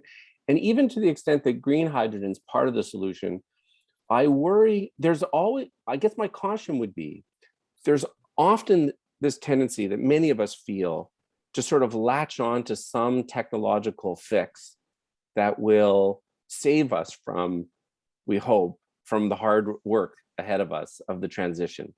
And I would say, don't go there. We do have a big job to do. But the technology we need to accomplish 95% of it is already waiting there on the shelf for us. So let's not spend billions of dollars trying to pursue something else that, buys us time or prevents us from having to do that. Let's just get on with it. Sounds good. Maybe I'll open it up to Simon. Simon, what's your response on that one? First of all, Dolores, it's a really good question. And I think Seth got to a lot of the points I would have made. I think a couple things to add is, some of the solutions, not all the solutions are things that will make everybody happy, basically. And one of the concerns is, we can replace passenger vehicles. Passenger vehicles can probably go all electric. It's not entirely clear that large freight airplanes, ferries, ships, et cetera, can all be electric. And so there is some expectation that in the future we'll rely on biofuels, which have questionable carbon footprints, and hydrogen. So there probably is going to be need for a hydrogen economy in the future. And green hydrogen is not that easy to produce. I think what concerns me now is I don't think it's appropriate to be using the production of hydrogen as an argument to keep extracting more natural gas necessarily, but to just keep it in mind as a possibility that we may need, that it's possible we'll need to rely on some of it. And I'll say this, I don't mean to speak ill of other scientists in any way, but I don't think blue hydrogen, green hydrogen is much lower emitting than blue hydrogen. I don't think when you see future papers come out afterwards that they're going to find quite the difference that Bob Howarth and Mark Jacobson did, because I'm not sure how much people agree with their analysis exactly. It's not necessarily wrong, but I think it may be a bigger difference than other scientists might find. Thanks for that, Simon. On to our next one. With over a century and a half of investment in fossil fuel industries and related technology, how much investment must be made into cleaner, zero-emission energy sources, including geothermal, hydro, solar, wind, nuclear, to make an effective, noticeable change? That is. Let me offer this as to put some numbers to this question. It's a hard one. By the way, I've put in the chat a link to the Climate Emergency Unit where I now do my work, and a link to the newsletter if people want. You actually heard Noam last night mention a stat which I also use, which is that, and I think he, like I, am drawing on the work of Nicholas Stern in saying, who advises that if governments want to meet this moment, they should be spending about 2% of GDP on new climate infrastructure and climate action. So 2% of GDP. Now, by the way, that's a lot of money. In Canada, that's about $40 billion a year. Remember, in the pandemic, we spent an additional $350 billion in 1 year. And 2% of GDP is dramatically less than what we did in the war. So as big as the task ahead of us is, I actually like to make the point that the task before us now isn't as big. And again, let me mention, so, 40 billion a year is dramatically more than the Trudeau government is currently spending to do what needs to be done. But remember that stat that I gave you in my talk. The Bank of Canada, in that whole first year of the pandemic, was buying up government bonds to support spending to the tune of $5 billion a week. So think about that. If we could just get the Bank of Canada to do for 8 weeks a year what they did in that entire year of the pandemic, we could do this thing. Yeah. It sounds so simple. It is, by the way, and this relates to your pension trustees. The fact that the federal government is choosing to deploy most of its climate infrastructure spending through the Canada Infrastructure Bank as P3s, which some of your pension funds are probably happy to get in on, makes it so much more damn complicated than it should be compared to the Bank of Canada just doing it. Yeah. Next question for you, Seth. If the Canadian government is to fund oil and gas companies with the money, they need to reduce emissions and take part in a green revolution. How do you respond to a skeptic who would ask, why should a Canadian taxpayer give money to the oil industry to stop doing what they should not be doing anyways? Well, I don't think we should be giving money to the oil industry. I think the just transition spending needs to be very large, considerably larger than it is, and it should be going to the workers to actually fund the transition. The specific model that I propose in the book, and I actually cooked this up with Gil McGowan, the president of the Alberta Federation of Labor, I think we need a new federal transfer program. Like on Monday, Jason Kenney's holding this stupid referendum about equalization, right? Which is, the equalization program actually works pretty well. It mostly does what it's supposed to do. Instead of trying to mess with that, I actually think we need a new federal transfer, a climate emergency just transition transfer. And it should be big, at least $20 billion a year. But here's where what I would do with it. Instead of divvying the money up like most federal transfers to the provinces by population, we would divvy it up by greenhouse gas emissions. So we would say Alberta, which produces 38% of Canada's greenhouse gas emissions, far more than their population share. We would freeze that in time, and we would say, okay, Alberta's going to get 38% of the money. We would recognize that Alberta and Saskatchewan and Newfoundland, they have more heavy lifting to do in this transition. So they're going to get more of the money. But here's the catch. We wouldn't send the money to Jason Kenney because he's not to be trusted on this. Instead, we would create new just transition agencies in every province, jointly governed with the feds and municipalities and Indigenous nations in those provinces, put workers and business people on the board and climate experts like Simon, and then we would have confidence that the money is being spent on climate infrastructure and retraining that is relevant to the needs of that province, because the transition looks a little different in every province, right? In Saskatchewan, a lot of GHGs are from agriculture. That's less of an issue in other provinces. So it would be sensitive to those local realities. But we wouldn't be giving the money to the corporations. We would be spending it on the programs that those workers need for the actual transition. Thanks for that, Seth. So we're going to take questions to about 11:45, and I think this might be our last one. What's the relationship between rates of corporate taxation and public ownership and massive shifts in public policy of the scale we're considering here? Sorry, can you repeat that? What's the relationship between rates of corporate taxation and public ownership and massive shifts in public policy of the scale we're considering here? Well, so when I say what we should be spending, before I said 2% of GDP, I actually think we should probably be, if we think about a Green New Deal is bigger than just the climate spending. It's also all that social infrastructure and the childcare and the elder care and all of those things we talk about in the Green New Deal. Let's double it, say 80 billion. I think a big chunk of that should come from the Bank of Canada, but I also think a big chunk of it can and should come from new forms of progressive taxation, including a wealth tax, like we talked about in the last election, and increases in corporate taxes. Both because we need the money and because that, like, this is the story I was trying to tell out of the war. It's how we secure social solidarity. So, by the way, just to explain a bit more about how that corporate taxation worked in the war, I mentioned that the corporate income tax rate increased from 18 to 40%, but they also had this excess profits tax. The way that worked is they actually went back and they looked at the profit rates for every sector in the 4 years before the war, still Depression years, so 1936 to 39. They averaged it out, and then they said to every corporation in the land, large and small, this is your annual limit until the war is over. Meaning once you hit that, your top marginal tax rate became 100%. That's how the kind of pandemic profiteering we've seen in this pandemic was made illegal, right?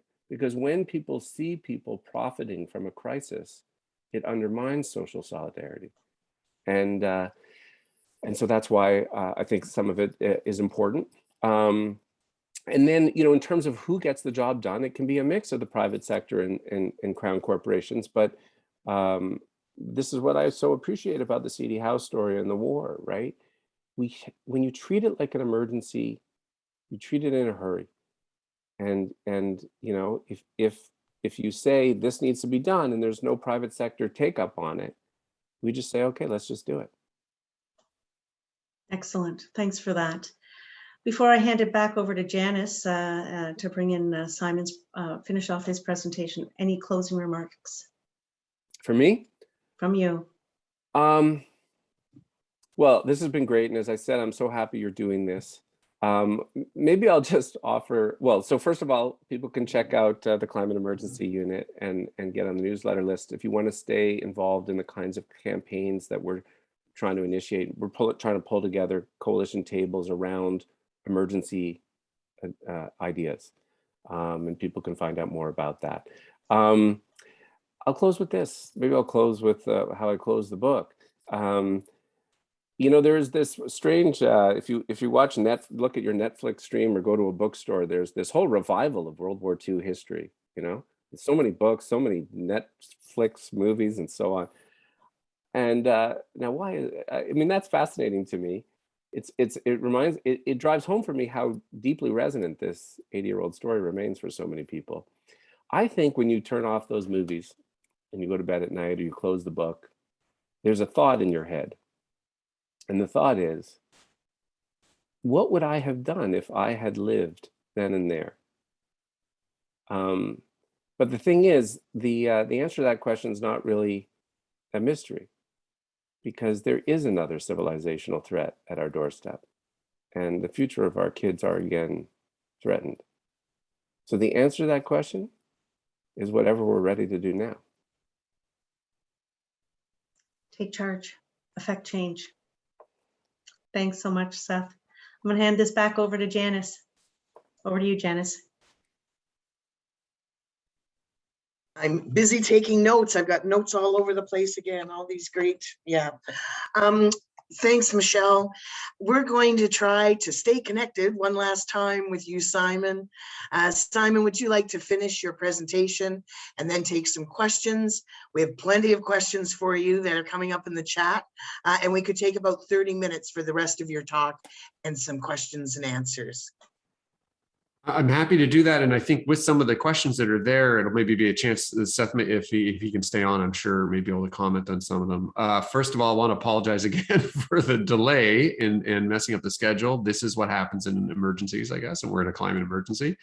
And also to thank Seth for a really wonderful presentation. And what I think I'll just do with these extra few minutes is I'm going to talk about, go back to some of what I was talking about, but I'll try to pivot this as much as possible off of what Seth was saying about sort of the scale of the problem, what Canada can do, et cetera. And I'm just going to share a couple pictures with it. I think I'll help with this. You know, we've been talking about the scale of this enormous scale of the challenge, and how to meet it really is what I think I was hearing from Seth Klein and what his book is about. And one of the challenges in doing this is trying to figure out how do we divide this up to divide up the responsibility among the world. I think a lot of you have probably heard before about this idea of a remaining carbon budget.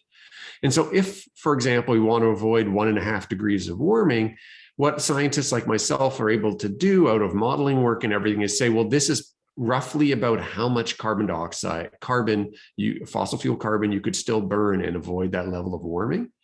And so there's estimates like that available in these Intergovernmental Panel on Climate Change reports.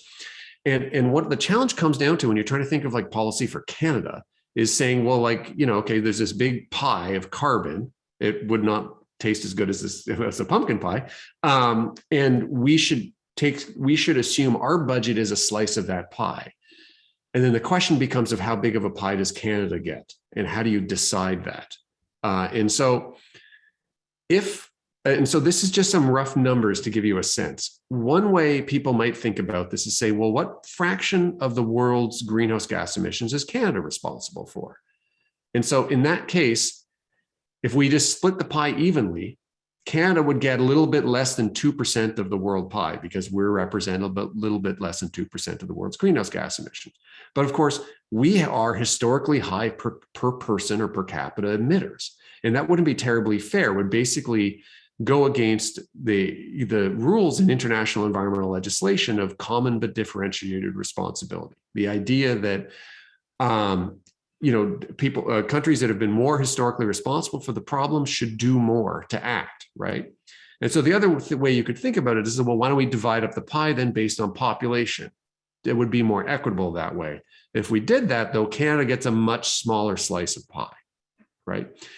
However, there's a clear argument to be made that this is the only tenable way to approach the problem, because if, for example, we went ahead with our really big slice of pie saying, well, we're 2% of the world's emissions, we're going to take 2% of the remaining carbon budget, that's not leaving space for developing and rapidly industrialized countries to grow. It's basically saying that India, where the per capita emissions are 1/10 that of Canada, the average person in India is responsible for 1/10 the amount of greenhouse gas emissions. It would basically be saying they have to reduce their emissions at the same rate. And so not only is that not equitable, it also is just not tenable. It's hard to see how that could happen. And so if we go with this small slice of pie, here's where it starts to look like bad news. And this is why I kind of wanted to talk about this, because it looks like bad news, but it isn't necessarily. If we did this and we looked at Canada's greenhouse gas emissions, this is our historical emissions, and you see how it's been somewhat flat over the past 20 years. That's what Seth was pointing to in his presentation. And we divided up our remaining pie to avoid 1.5 degrees of warming. The emissions trajectory to avoid that would be a steep drop. If you were a skier, you would not. This would be a ski run that would be not allowed. You wouldn't be allowed down it. It would be too steep, basically. And this is because basically the world is so close already to 1.5 degrees of warming that the burden of emissions reductions is just have to be really sharp, particularly from the developed world, right? The drop is less steep if we're trying to avoid 2 degrees of warming, and again, less steep again if we're trying to avoid 3 degrees of warming, right? I've been doing this type of analysis for a number of years, and when I present it, it usually scares people, and they think, oh my God, there's no way we can avoid dangerous impacts. There's nothing we can do about climate change. And so this is where I want to be clear again about what those temperature targets you hear about mean. They're not like fundamental features of the climate system. They are, like I said, they're sort of geopolitical decisions about what is dangerous. Absolutely. We are better off if we can avoid 1.5 degrees of warming. And I would like the world to do that. But that doesn't mean we shouldn't aim to try to avoid 1.6 degrees of warming. And what's interesting is when the report that came out that said we need to reduce emissions by a certain amount by 2030 and we need to get to near zero by 2050, when that report came out and really helped inspire this global movement of saying we need to really act by the year 2030, people got really fixated on the specific numbers. But if you looked at what the representatives of the Intergovernmental Panel on Climate Change were saying, their message was that just the more we reduce warming, the better, right? And in fact, this is from the presentation that was given by the IPCC when the report came out. And the headline was, every bit of warming matters, every year matters, every choice matters. In other words, that yes, we should do everything we can to avoid 1.5 degrees of warming, but what's most important is just to reduce warming as much as we can, right? And so I'm not saying we need to punt on the 1.5 degree goal, but we shouldn't feel like it's 1.5 or nothing, right? That we should just do as much as we can.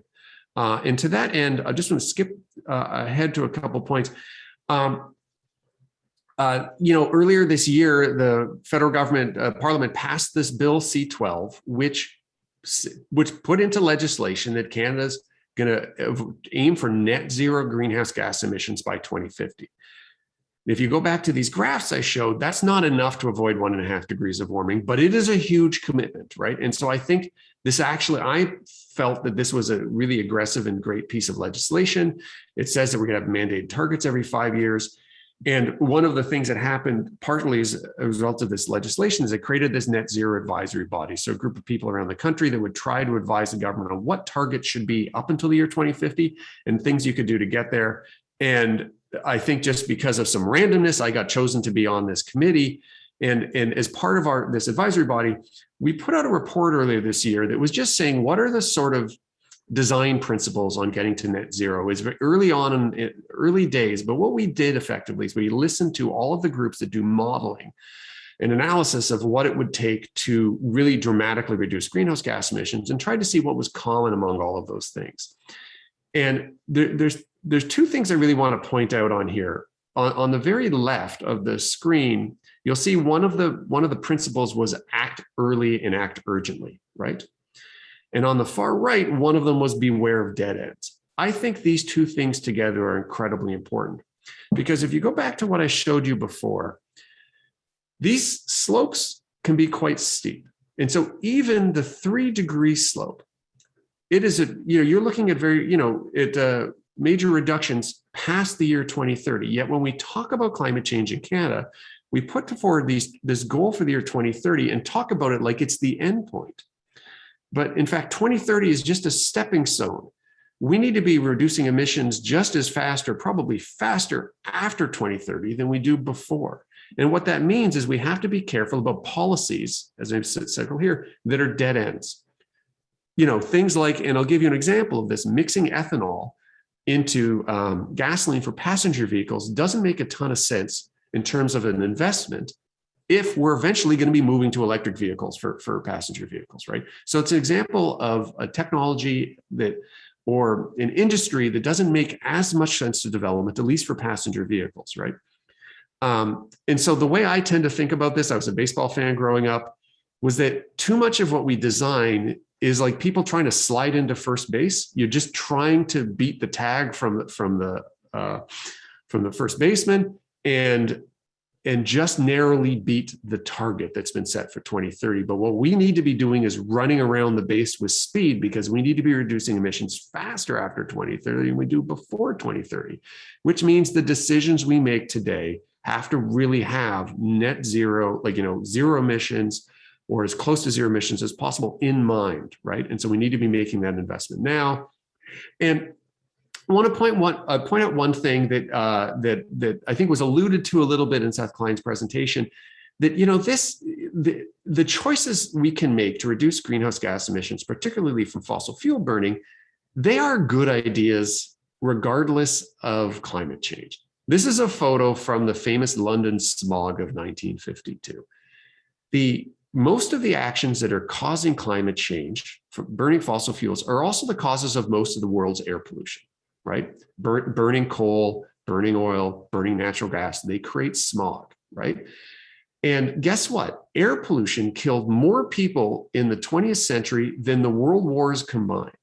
And this is this incredible thing I wish people would talk about more, that we have the opportunity in trying to address climate change to wipe out the scourge of the 20th century, right? To really wipe out most of the world's air pollution. And so there's all these co-benefits to climate action, many of which Seth Klein, of course, was talking about. And I just wanted to point out one extra because it came up also during Seth's presentation. He was mentioning the International Energy Agency's modeling.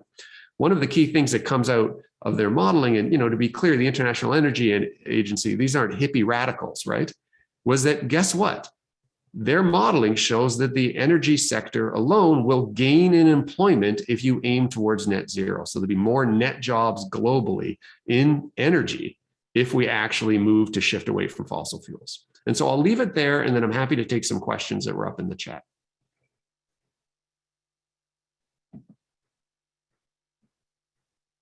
Excellent. Thank you so much, Simon. That unpacking of the science in workers' terms is really impactful and really, what we need. So we've got lots of questions from the audience. Just let me get back to the right screen. And I think I'm going to start with the first one that one of our participants said profoundly: the coral is the canary in the coal mine. Wow, right? That's very impactful. And another said, we are already seeing devastating impacts on the coral reefs. If we keep global warming below 1.5, is there any hope of saving the remaining reefs? Dire predictions say the reefs will have all died off by 2050, if not. Can you explain the impact of the reefs dying to the rest of life on the planet? First of all, Sherry, thanks so much for the question. You're speaking to one of my actual areas of scientific expertise, what my grad students and everything work on. The threat to coral reefs with 1.5 degrees of warming or more is, it's not saying that the world's coral reefs are going to disappear. It's saying that basically the ocean equivalent of heat waves will be happening so frequently that reefs won't be able to recover from them. There'll still be living corals on the planet, but reefs will mostly transition towards being dominated by a few kind of tough species or tough individuals. and by a lot more fleshy algae and stuff. And why that really matters is that, reefs provide all these important services to the people that live in the tropics, in coastal communities. One of them is obviously fish production, both for food, for tourism, et cetera. But the other one is actually protecting the shoreline. And when the reef structure changes, it increases wave action. That's one of the things my students actually work on here. And with the oceans rising as a result of climate change, there is a really big concern about places, the coral reefs breaking down, making the effects of sea level rise worse. And so I would say that the concern about the world coral reefs, the one I have, is about what it means for coastal communities. Reefs, though, in a very important ecosystem, they're not so globally widespread that their decline would have a big impact on the planet's chemistry. Like, it would be technically measurable, but not noticeable, I guess is what you could say. Thank you for that. I've lots of questions, but I'm going to pick the next one. Can we prove that we can ramp up renewables at a fast enough rate to displace enough fossil fuel to save the planet? A great question. So I'm going to answer this two ways. The first, and this goes to, I think another question was in the chat as well, is technically, according to what it would take, it is possible for the planet to get to net zero emissions, and by that I mean by 2050, and by that I mean that emissions to the atmosphere are equal minus how much we're pulling out of the atmosphere is zero. And the reason people talk about net zero rather than zero emissions is because of the recognition that there are some forms of emissions from human activity we probably can't get to zero. Some emissions from agriculture, some emissions from like making cement that we probably can't eliminate. And so we need to counterbalance them by pulling CO2 out of the air, by planting trees, or through new technologies, basically. In terms of expanding renewable energy to meet this goal, the modelers say it's possible. I'd say the two obstacles that concern me. One is just permitting and just going through environmental assessments. You can't just go out and build a wind plant very easily, right? Just as anything else, we need to go through proper approvals. And so that's really challenging. The second one is the materials supply chain. That is a real concern. Simply with the steel for developing the steel for building turbines, but certainly for solar cells and for batteries, and having enough materials to actually have the type of batteries we'll need for electric vehicles, and even just for energy storage. It is a question about how we're going to accomplish that. Also, given the effect that, of course, mining has all of its own environmental and human impacts. So I've got lots of questions, but one final one that we're going to ask Simon. Considering that the oil and gas sector contributes such a large component of Canada's total emissions, yet we still depend on the sector for many things, for example, gas, plastics, energy. How long do you anticipate this strong dependence on fossil-based energy will remain? I mean, honestly, thank you for the question. That seems to be at the crux of Canada's challenge. And I think we spoke, Seth Klein spoke about this a little bit. I wish I could tell you the answer. I don't think I know it any better than anyone else in Canada does. I'll just say this, as a scientist who's been following this subject for a long time, I could make all sorts of scientific arguments about why Canada should transition away from fossil fuels. To me, it's the economic argument and the jobs argument that we right now, parts of the country, Alberta is making an extremely risky bet on something that all of the global models say, if the rest of the world gets serious about acting on climate change, there's not going to be any market for what's being produced. And not to say that there won't be any oil being used over the next 20 to 30 years, but heavy oil that's more expensive to produce is just not going to have much of a market. And to me, I just wish that message would get across. And I say that not just because of somebody who works on the climate, because I'm also somebody that has friends in Alberta and then worries about the reliance on the industry for being the future of people's jobs, and really think that the writing is on the wall, and I wish people would read it. So Simon, what about some closing remarks from you before we head to a break? Closing remarks, there was one question I noticed in the chat. The one thing I'll say is that I'm actually quite optimistic about our ability to respond to this problem. And I do feel like there's been a real sea change in attitudes, not just among young people, but people of every age in the past couple of years in Canada and beyond. I think the hard compromise is that I do not think it's likely we're going to be able to meet some of these targets in the Paris Climate Agreement, particularly the 1.5 degree target. And I just want to be careful that that doesn't deter people from action, right? Every bit, there's basically 3 ways we can respond to climate change. We can mitigate, we can reduce emissions, which is reducing emissions. We can adapt, or we can suffer. Right. And the goal is to do as little suffering as possible and as enough mitigating and adapting as possible. And to me, that's the best way to think about it. Let's do as much as we can so people today and in the future don't suffer that much. Thank you so much, Simon, and thank you, Seth. It's been an incredible morning, and what critical conversations for us to be able to reflect on as we go through the rest of the day. We're now going to take a lifestyle break for about 15 minutes, and I know you're not going anywhere because waiting to come up is Jim Stanford. He's up next, and I know everybody will be tuned in for that. So we'll see you back in 15 minutes, which I think is like about 12:20, 12:25. What time is 15 minutes, folks? I can't see a clock. 12:20. 12:20. So if everybody could be back at 12:20, we'll get started again. Thanks, everybody.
Welcome back, everyone. I hope you had an incredible break, got refreshed your beverage, your choice of beverage, and I hope you're ready to settle in for a powerful afternoon. And we're going to get right back at it because it's jam-packed this afternoon.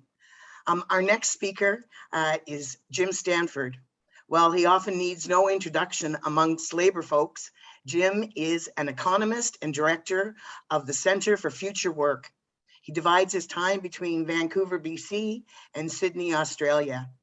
Jim is one of Canada's best-known economists, and he serves for over 20 years as the economics and director of policy with Unifor, Canada's largest private sector trade union, formerly the Canadian Auto Workers. He is quoted frequently in the print and broadcast media and writes a regular column for the Toronto Star. He is also the Harold Innes Industry Professor in Economics at McMaster University in Hamilton, Canada, and an honorary professor in the Department of Political Economics at the University of Sydney. Jim received his PhD in economics from the New School of Social Research in New York. He also holds a Master of Philosophy in Economics from Cambridge University and a BA Honors in Economics from the University of Calgary. Jim is the author of The Economics for Everyone, a short guide to the economics of capitalism, which has been published in 6 languages. And if we were in person, I get him to sign my copy that I'm holding. He has written and co-edited 6 other books and dozens of articles and reports in both peer-reviewed and popular outlets. Jim has provided research and advice through numerous federal and provincial government panels and inquiries on economic policy, innovation, jobs, and social policy.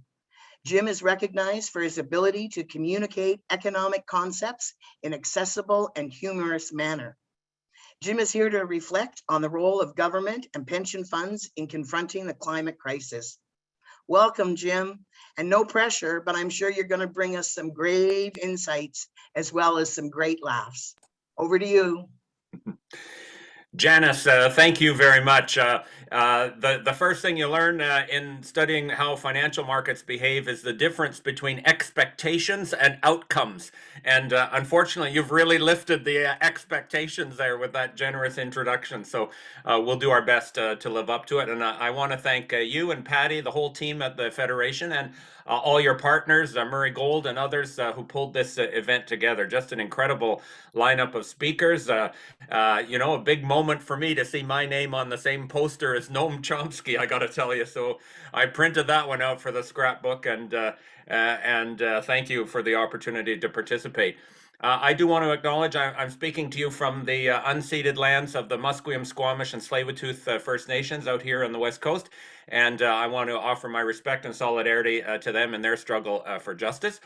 And let's kick it off here. I've got a few slides that I'm going to show to run us through the argument. Just give me a moment to call these up here. Janice, give me the thumbs up that you can see the cover slide there. Excellent. Thank you very much. Finance, pensions, and the phase out of fossil fuels. And I have the website there for our Center for Future Work. We've got research on this topic and many other labor economics topics, open access there. And there's my Twitter handle and the Center's Twitter handle. You're welcome to post from this presentation and join the conversation. So I've called this Let's Get Real about pensions, finance, and climate change and fossil fuels. And by real, I'm using that word in 2 senses. I'm using it in the motivational sense, of course, of, you know, let's get serious about this, let's get it done. But I'm also using it in an economic sense, thinking about the real economy and real investment, real production, real employment, as distinct from financial outcomes and financial activity. In my work, I've often made a distinction between what I call the paper economy, by which I refer to this enormous apparatus of very well-paid traders and brokers and bankers and financial innovators who spend their creativity and their time thinking up of increasingly exotic forms of financial assets, stocks, bonds, derivatives, forward contracts, short contracts, and everything else that they buy and sell in hopes of making a profit on the difference between buying and selling. That's a frenetic world. It's an influential world. It's a heavily subsidized world, but it is not a productive world. It is not the real economy, by which I refer to the place where actual working people drag their asses out of bed on Monday morning and go off to do a job producing real goods and services, the actual things that we need to survive and thrive. And to illustrate the real economy, I, of course, have chosen a beer factory. I talked about the necessities of life, the goods we need to survive, and that definitely includes beer. But it includes the whole range of other goods and services industries, including public services, where we're actually producing something of value as opposed to trading pieces of paper. Or nowadays, they aren't even on paper. Nowadays, they're all digital. That distinction between the paper economy and the real economy, I think, is very important to keep in mind as we think about pensions and the way that we can use our role as a labor movement in the pension industry to confront the climate crisis. So let's get real. First of all, let's get real about climate change. I'm an economist, not a climate scientist. You just heard from a brilliant climate scientist And thank you, Simon, for your outstanding role in this movement. And you heard from Seth and you heard from Professor Chomsky last night. I don't have a lot to add about how serious this issue is, about the steady concentration of CO2 and other greenhouse gases, the direct link to fossil fuel energy use, and how we have to move quickly, steadily, and persistently to get this under control and limit the worst possible consequences. There's no doubt about what's happening. We know it fully well. There's no doubt about what we have to do. That means phase out fossil fuels from most uses over the next quarter century, not wait 25 years and then say we'll do it, but do it starting now, do it quickly, do it steadily, and get ready to keep doing it, as Simon just said. There's also no technological or economic doubt about our capacity to do that. We absolutely can have a prosperous, healthy, inclusive economy that does not rely on fossil fuels. And I share Simon's optimism about the changes and the progress that's been made on the technological front and the economic front. So on a full cycle basis now, using renewable energies is cheaper. In addition to being sustainable, it's cheaper, it's cleaner, it's fairer, we can keep doing it, and it's cheaper. Did I mention it's cheaper? So that's going to change the lineup of forces, and we're already seeing that. We're already seeing even among, investors and companies that don't care about anything other than their bottom line, suddenly raising their eyebrows and saying, okay, you know what, we can make money in that area, so let's do it. So there's no doubt about that. The thing that's standing in our way is a very narrow, powerful, vested interest of a small group of very wealthy people who are profiting from fossil fuel production and use and want to keep doing so. And they are putting that vested interest ahead of the planet's interest in a sustainable future. And they're using their influence, not just in the companies they own, but in the politicians and the media that they own, to try and delay and deny and defer the action that the rest of us need to know we need to take. And so ultimately, this is a political struggle, not an economic one. And in every other progressive struggle about the future of society, the organized labor movement has to be a powerful player, and we have to be on the right side. That means we have to engage in this political struggle to advance the long-term interests of our members and all workers at every table we're sitting at, and that includes pension funds. And I know we've got lots of discussions about what pension funds can and can't do, and the constraints and the regulations and the fiduciary responsibilities, but we still absolutely have to use our influence and our presence at those tables to advance this struggle, not inadvertently take the side of our enemies on it. Let's also get real about fossil fuel industries, fossil fuel production and use, and the Canadian economy, because that narrow vested interest that's trying to delay and defer and deny makes outlandish claims about how important fossil fuel industries are to Canada's economy, to employment, to workers. And if I can use the technical term in economics we use for this kind of thing, economists call it bullshit, okay? Bullshit is a technical term. It means hypothesis unsubstantiated by empirical verification, okay? And this idea that Canada's economy depends on fossil fuel extraction, use, and export is bullshit, short and simple. It is not a major player in the employment situation for Canada's labor market. The share of fossil fuel employment in production, extraction, transportation, processing is small and rapidly declining. It is also not that important in the overall financial returns of Canada's economy. And this is, I mentioned, because of pension funds. There are times, of course, in history when profits in the oil and gas industry in particular have been astronomical. And so in those times, obviously, it looks like certainly the capitalist class depends on fossil fuels. And in Canada's case, that's disproportionately true. But in the overall scheme of things, in the long run, especially when we're on the downside of some of the price swings that we've seen in fossil fuels, their importance is also modest. And we have done some work through our center cataloging the importance or lack of importance, or the relative position of fossil fuel industries in the overall economy. This is a catalog we developed of direct payroll employment in all forms of fossil fuel extraction, processing, transportation. And it came in 2019, this is before the pandemic, to about 160,000 jobs. Now, not for a second am I going to say those 160,000 jobs aren't important. They are important. They're obviously vitally important to the people who hold those jobs and the communities where they live, but that amounts to less than 1% of Canada's total employment. And we have gone through all kinds of employment transitions in Canada's history if you study it. One of my roles is the Harold Innes Industry Professor at McMaster University. And if you look at Harold Innes's work, that's why I'm very proud to have that name attached to my title. It's all about the swings and ups and downs and transitions over time in our economic history, tied to different resource waves and the role of different resources in the economy and how they all got adjusted and in some cases phased out because of technological change, changing tastes, changing global trade patterns. We used to be an economy that was directly and overwhelmingly dependent on beaver pelts. Okay, we all know this from our history. We don't export beaver pelts anymore, and it's not because we ran out of beavers, if you haven't noticed. In fact, if you've ever had a piece of land in the country with a beaver on it, you know you can't get rid of the damn thing, right? So this is not new, and Canada's economy has adjusted to those previous waves and will continue to adjust, including to the phase out of fossil fuels as our current staple product. So 160,000 jobs in 2019, that was before the pandemic. That alone was down by 33,000 positions in just the previous 5 years, due to lots of things, including the a rapid decline in global oil prices. And so this transition is happening.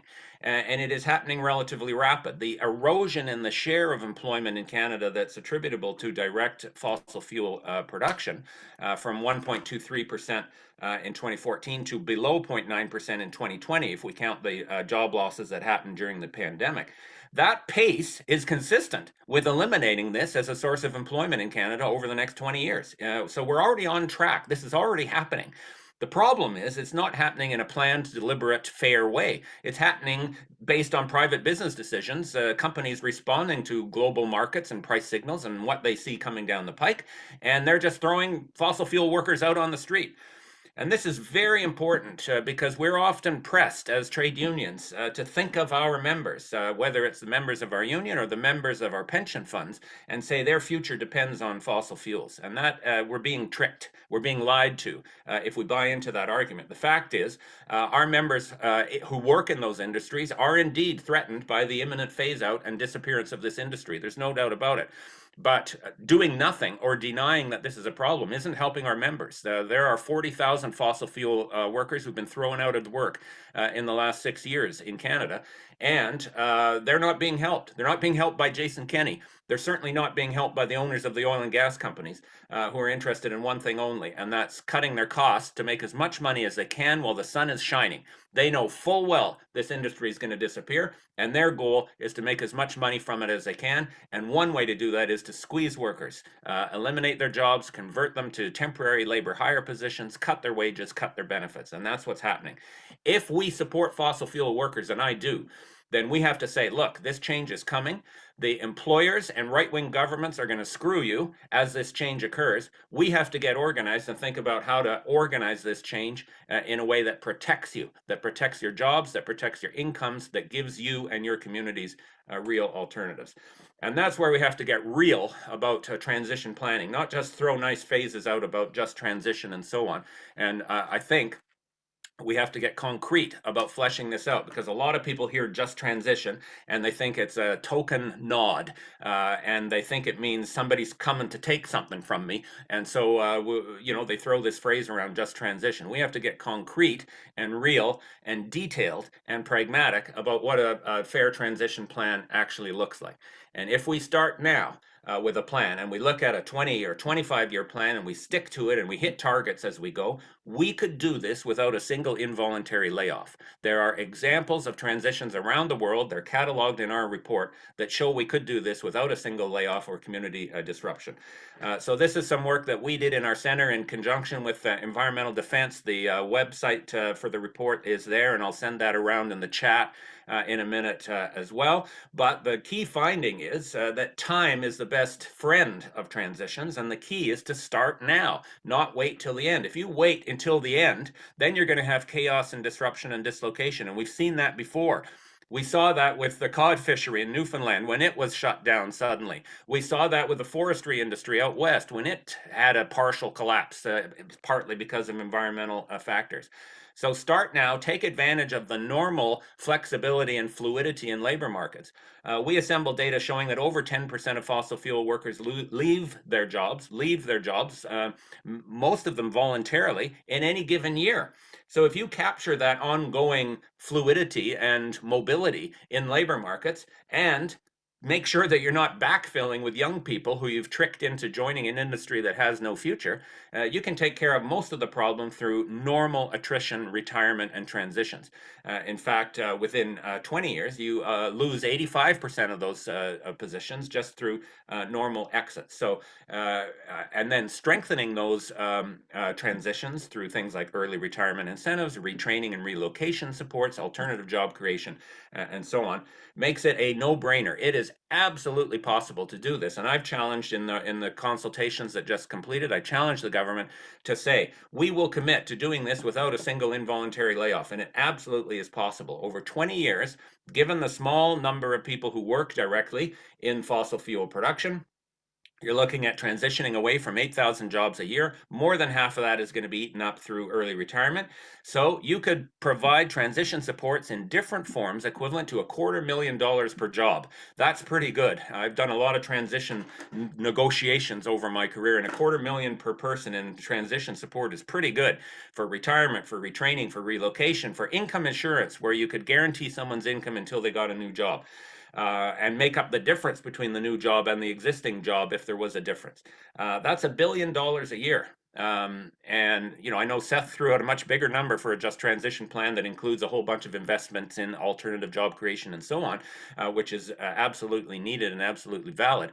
But in terms of taking care of the workers, $1 billion a year is, there's a technical term in economics, sweet fuck all, SFA, in the grand scheme of the costs of financing our energy transition and the huge investments that are made in the energy industry, including fossil fuel companies every year, and the size of other COVID supports on the side of the federal deficit.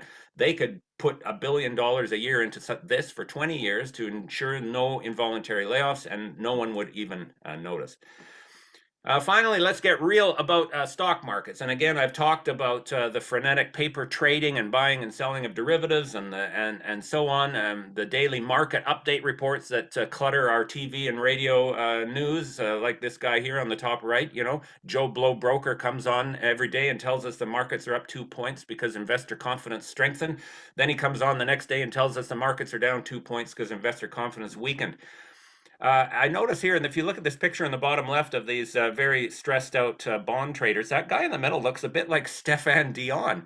And I'm wondering, I know his first kick at the Green New Deal didn't go very well for him for various reasons, and I wonder if he's got a new career in finance. I don't know. Anyways, Stefan Dion's getting the last laugh because the things he proposed back then, over a decade ago, are in fact the things that are common sense wisdom now. I have written a lot about the difference between the paper economy and the real economy. This is one of my 6 books that you initially mentioned in the introduction very kindly. Paper Boom, published in 1999, critiquing the stock market and the whole financialization of our economy. And I will point out, I accurately predicted the meltdown of the dot-com stock market boom that happened in 2001, just 2 years after this book was published. So, you know, I should note, I'm constantly predicting financial meltdown, chaos, and the destruction of capitalism. I'm a left-wing economist. That's what we do. So, you know, the fact that one of those predictions came true, I shouldn't really overstress. In fact, I have successfully predicted, I should say, 14 of the last 2 global economic recessions. So that's the kind of forecast that I make. But this one turned out to be true. And I think there's a lot to be said about the role and the phony prestige and the exaggerated self-importance of the financial industry. And this includes, in some ways, pension funds. So some things we got to keep in mind as we're thinking about what role do pension funds play in winning this debate over sustainability and phasing out fossil fuels and getting to net zero. First of all, stock markets do not raise money for growing companies. I know that is written in the mission statement of the Toronto Stock Exchange and every other paper casino, and it isn't true. It isn't remotely true.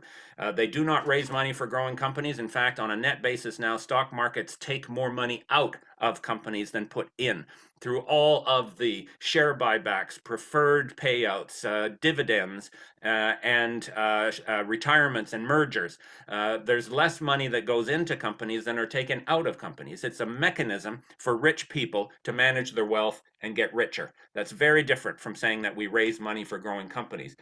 By the same token, you aren't rewarding a company by buying its shares, okay? And you're not punishing a company by selling its shares. Buying a share of a company is not like giving them a cookie for good behavior.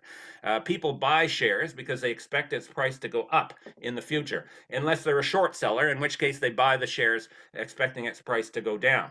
And you are not facilitating the company's growth or capital spending by owning its shares, particularly when you're buying shares on the secondary market, which accounts for about 99.5% of all the share issues, all the share transactions that go on. There is a little slice of new offerings where companies are raising new money by selling new shares, but that's very insignificant in the grand scheme of what the stock market does, and insignificant in the holdings of pension funds. So you don't starve an industry of capital by not buying its shares. And I think we have to be pragmatic and realistic and credible in arguing what are pension funds' potential avenues of leverage. And there is a kind of simple-minded idea out there that you help the industry when you own its shares, you'll punish it and stop it from growing by selling its shares. And that's nonsense, friends. It's well-intentioned nonsense, but it's nonsense all the same. If an activity is legal and profitable, capital will find a way to make money from it, whether you own the company's shares or not. And in fact, even if you shut it off from access to the stock market entirely, which seems unlikely, you can still have private equity and all other forms of finance that can go in to take advantage of that. The way to stop the industry from polluting is to put in place binding enforced regulations that limit its pollution, and build the public support that's necessary to win those regulations and have them put in effect. We are not going to stop it by selling the company's shares. Finally, and this is again where we need a little bit of humility, there are vastly overstated claims made about how important pension funds are in shaping the overall direction of the economy and even the financial sector. And individual pension funds are very important as large institutional investors, especially the CPP plan and the teachers plan and so on. But pension funds do not control the stock market. Their share of total equity ownership is modest, below 15%, and falling. Why is it falling? Mostly because fewer and fewer workers have a pension plan through their workplace, and fewer of those plans are defined benefit plans. Instead, they're defined contribution plans where they all get dispersed in these individual accounts. So the idea that we somehow control the shots because our funds have a lot of money in them, we also have to get realistic about. Now, all that being said, that doesn't mean we throw up our hands and do nothing. And I said at the outset, this is a historic struggle for the future of our society, the future of our economy, and the future of our planet. And the labor movement has a responsibility to use its leverage wherever it can. And I think that there are ways for us to do that, maybe nuanced and modest, but genuine and credible, for how pension funds and labor's involvement in pension funds can make a contribution in that struggle. Not to have a clear conscience, and the thing that drives me nuts are these private, for-profit, so-called ethical mutual funds, that try to capitalize on people's fear of climate change and their concern for the environment to say, buy my mutual fund instead of theirs. They're perpetuating all of those myths about financial investment that we just challenged. And don't think that you're going to stop the industry and then this is your act. This is like a financial equivalent of clicktivism, thinking you've done something just by clicking something online. You're not doing anything by selling the share of a company either. Frankly, if anything, you might be giving an unethical investor an opportunity to profit from an artificial reduction in the price of that share relative to the profit stream that the business offers. So don't do it for the wrong reasons, but let's do it for the right reasons. We have to be on the right side of this. Pensions are an important institution in our society, and unions are important players in pensions. So we have to use the pulpit or the podium or the platform that we're provided there and the influence we can wield to advance this struggle. And here, to conclude, are 4 ways that I think pension funds and labor trustees can play a genuine role in advancing the struggle for a net zero economy and the phase out of fossil fuels. Engagement, of course, is a big thing of what institutional investors do. And there's lots of things we can engage with the companies whose shares our pension funds own to demand clearer disclosure of the risks they face because of the elimination of fossil fuels, plans to manage that risk and get out of fossil fuels over the next 25 years, plans, not, token statements and greenwashing, but actual plans. And because of pension funds' stake in the long run viability of those assets and the long run value of those assets, we've got a legitimate reason, absolutely legitimate reason. There's no debate about fiduciary responsibility. In fact, fiduciary responsibility requires us to go to those companies and say, what the hell are you doing? Because this industry is going to disappear in the next 25 years, and you need to have a plan for it. Divestment can also be effective if we're doing it for the right reasons and in the right ways, not passively selling our shares in oil companies so that we can sleep at night, but using it as a tool in this political struggle. It obviously reduces in some ways the financial risk the financial risk to pension plans to get rid of the assets of companies whose current business is going to disappear over 25 years. Now, I think we have to be cautious here. We often hear, I think, a kind of wishful and somewhat simplistic argument that fossil fuel industry has not been profitable, so funds that get rid of the shares are going to have a better rate of return. That's true at some times. It isn't true all the times, and there are times that fossil fuel industries are vastly profitable, including right now, by the way, with the whole rebound in oil prices since the worst days of the pandemic. Funds that own a lot of the Canadian oil industry are making a hell of a return right now. So we have to be cautious in that argument that we're just doing it in order to maximize returns. I think we are ultimately driven by a bigger mission than that. But there is obviously a long-term financial risk facing investors in fossil fuel companies that can be managed through divestment. It also just makes a very, very powerful statement. Jason Kenney goes bananas when powerful, legitimate institutions like universities and community foundations and pension funds say we're not going to buy the shares of oil and gas companies.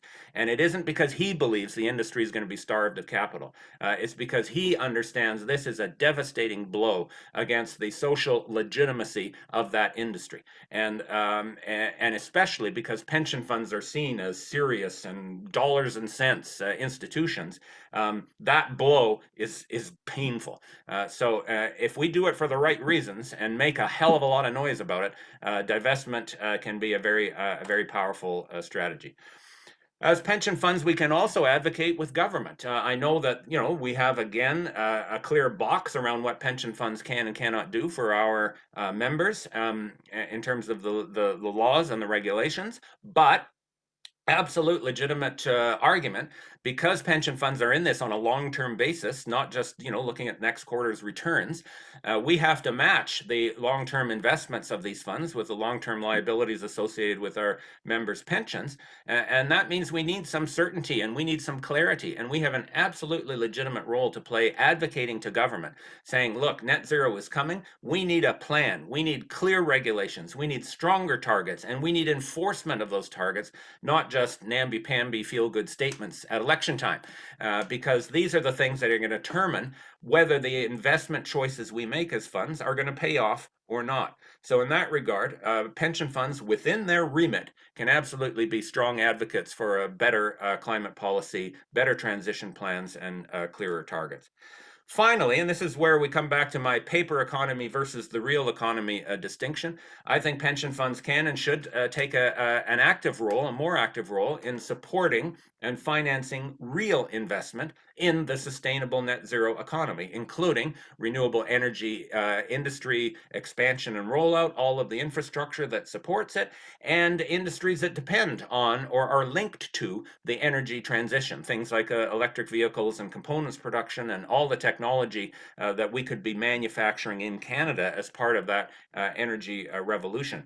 Pension funds have found all kinds of ways to get around the middlemen, if you like, all those stock and bond traders, and put direct equity into things. Usually it's been real estate or, unfortunately, privatized public infrastructure. But there are other ways that role of pension funds as facilitating direct real investment could be more beneficial, including strategies to invest directly in companies and industries that are going to expand and profit as this energy transition occurs. I think these are all ways that are realistic. They aren't promoting a myth that pension funds control capitalism. They aren't promoting a myth that selling a company's shares is a way of punishing it. But they are realistic about where pension funds have genuine influence on real investment decisions and, perhaps more importantly, politics. And I think within the legitimate accepted role of pension funds as providing for the long-term financial security of their members, it is absolutely legitimate and essential that pension funds play a role in that political struggle, and union trustees should use that table anywhere they can. Here's a couple of my heroes, but of course we've got Canadian equivalents of these. We have a responsibility to act. The union movement has to be on the right side of this. It's nonsense that workers are threatened by renewable energy and net zero. We are threatened by not doing renewable energy and net zero, and let's make sure we're on the right side of it. Thank you very much for your attention and for organizing this conference. Wow, thank you, Jim. As always, I've always admired your frankness in these discussions, as well as your little added bits of humor. And my technical terms, Michelle. Don't forget the technical terms. Your excellent technical terms. And I think the message we got from you today is, and for our participants today, is let's get real. And the time to do that is now. So thank you for that and your encouraging words.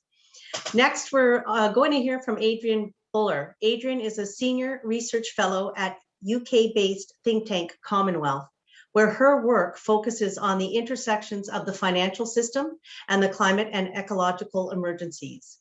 Adrian's work has focused on critically interrogating the rise of the ESG industry in finance, which she argues is not only filled with false advertising and inconsistencies, but is structurally unable to deliver on its promises.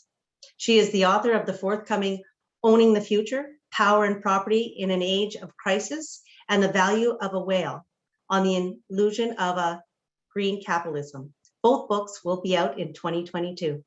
Welcome, Adrian, and thank you for joining us from the UK. I understand you're Canadian, eh? I am. I'm originally from Vancouver, actually, but joining you from Europe tonight, which is why it is very much nighttime where I am, in case anyone's wondering. I will get started. I'm just going to pull up my presentation. Share my screen.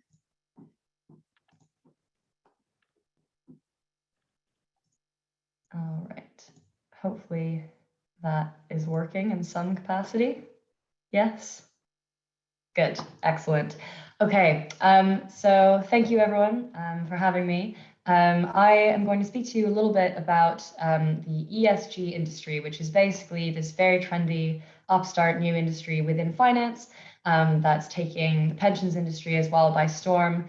And it's an industry that has as its central premise that you can do well financially by doing good for the world. And I have some healthy skepticism about that, I think, and I will try and convince you of the same. I think it really matters for how pensions sort of leverage their incredible power and role in delivering net zero for the world. So just to start off very basically, ESG stands for environmental, social, and governance. So it's basically a system for evaluating companies that you might invest in based on things like what their carbon footprint and emissions profile is, how they treat workers in their supply chains or their own sort of employees, or things like executive pay ratios. And it went from being a relatively fringe industry even a decade ago to now being absolutely enormous. It's predicted that it'll be worth $53 trillion in assets globally within the next couple of years, which would be a third of basically all assets that are invested around the world. It also had a really, really good pandemic, unlike most of us. So the ESG industry saw record inflows of new cash throughout the course of the pandemic. So lots of people, lots of wealthy enough people who were lucky enough to have savings during the pandemic funneled those assets into the financial markets and in particular into ESG strategies. So, that confluence of events during the pandemic prompted a lot of kind of excitement and speculation and sort of smug responses from people in the industry, basically arguing, finally, ESG, this is an idea whose time has come. Investors are waking up to systemic risks like the pandemic or like climate and nature breakdown. And this shows that the future of investing is one in which you only do well by doing good for the world and by putting your capital behind green energy or anything that might sort of benefit the world. And that in turn will enrich you, and everybody wins, and there's no problems whatsoever. And that's kind of the premise that people have arrived at, particularly based on the fact that over the course of the pandemic, ESG, or kind of ethical investing strategies, not only took in record amounts of new capital, but they also outperformed sort of mainstream investing. So that again prompted a lot of speculation about the fact that this is a way to do well for yourself by doing good for the world, to which I would say not so fast. So looking under the hood of the ESG industry, we kind of find a very different picture than the one that we are promised. So this just shows you the top holdings of one of the sort of major ESG funds in the world by Vanguard, which is the world's second largest asset manager. They have about $8 trillion in assets, so absolutely enormous. And if you look at this, the top 5 companies here are Apple, Microsoft, Alphabet, which is Google, Amazon, and Facebook. And the first company that comes in at all that's even remotely sort of related to what we would think of as the climate crisis is Tesla at number 6.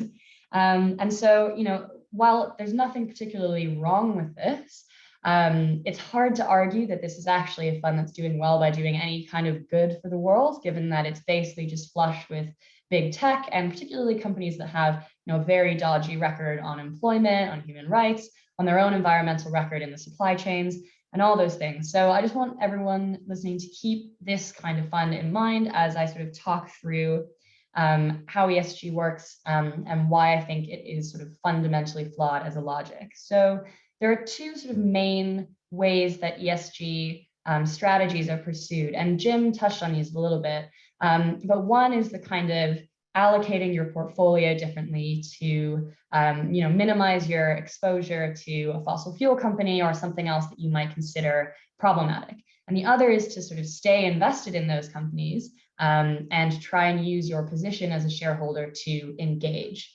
and try and get the company to change their behavior because you are a shareholder.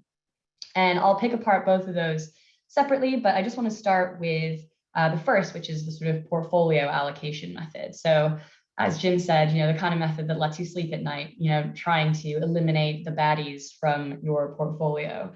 So the major criticism that's leveraged against this strategy is the sort of claim of greenwash. And this is just one of my personal pet projects, which is tracking every single financial press article that describes the Wild West of ESG, because someone clearly wrote this title once and thought it was hilarious, and everyone has followed suit.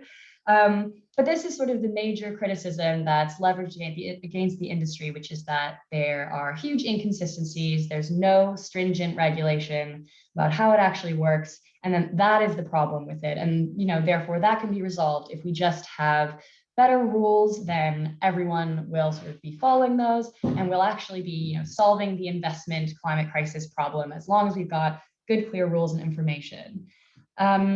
And yeah, I'm skeptical of that for many reasons, but it's true definitely that there is total lack of consistency. There's also very little relevance to any of the claims that these funds make. So my personal favorite example is that there was a fund dedicated to the social side of things, so looking at human and labor rights.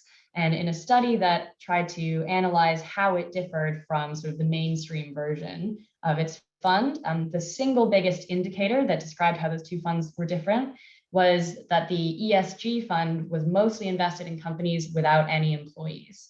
So how's that for simple logic? No workers, you have no trouble with unions, with strikes, with labor violations. And that kind of gets to the heart of what ESG does, is it's this kind of tidy way of organizing the world and making claims about doing good that actually delivers very, very little. And when it comes to what it actually represents, this is a bit of a sort of messy chart to look at, but basically this just shows the major ESG kind of ratings houses. and how they allocate ESG scores to a company. So they'll look at their practices and say, fine, you get an 80 or a 90 out of 100. And what this chart shows very basically is that there's absolutely no correlation whatsoever between any of the ratings that these providers are giving. If there were, you'd basically see all these lovely little dots following that red line very tidily, whereas what we have is more of a blob. And that's because there's absolutely no kind of regulation or consistency of this industry at all. Some people have tried to articulate frameworks to resolve this. So in the European Union, they've tried to create a green taxonomy, which basically would tell investors what does and doesn't count as a green investment. But unfortunately, it's been sort of plagued by years of infighting. They still haven't really reached a resolution. There was a point at which oil and gas were going to be counted as not fossil fuels, so they could be in the green taxonomy, which should give you an idea of how hard it is to actually get people to agree on anything useful in this industry. But that's, to me, just a surface level problem. I think, the real questions that we have to start to ask is, even if we got all these rules agreed on, even if there were no examples of greenwash, all the fossil fuel companies were out of green funds, what is it actually that we would be doing? What would we be investing in, and how would that make any kind of contribution? So this is a study that I undertook a few hundred funds in the United Kingdom. And this just shows the kind of sector by sector what they're invested in. So this is in aggregate, pretty much everyone's just invested in big tech, so information technology and other financial firms. So it's just kind of money floating around Facebook and Google and the financial sector itself. And the first instance of something that looks like it might contribute to the climate crisis is energy down here on the far left. And it's barely over 2% of what they're actually allocated to. And also a lot of that was fossil fuel firms. So very, very little in terms of actually sort of allocating towards the things that are useful. We just end up with a general picture of the market that maybe drops Exxon from its holdings and calls itself an ethical fossil fuel free fund. So I want to basically use that to highlight what I think is, I'll say on this one for now, is a much more fundamental logical flaw with the idea of ESG investing. And Jim did a really, really good job of speaking about this already, which is the lack of a relationship between the stock market itself, or conventional investments in that sense, and any kind of investment in the real world. So sustainable investing or ethical investing does not at all necessarily translate to sustainable investment. So ESG and all these kinds of ethical finance paradigms are entirely built around the logic of what is the risk to my investment of the climate crisis, rather than what is my investment's contribution to creating that risk or to impacting the climate crisis. And that's fine. It's a risk-based approach. This is about people have fiduciary duties to deliver for their pensioners.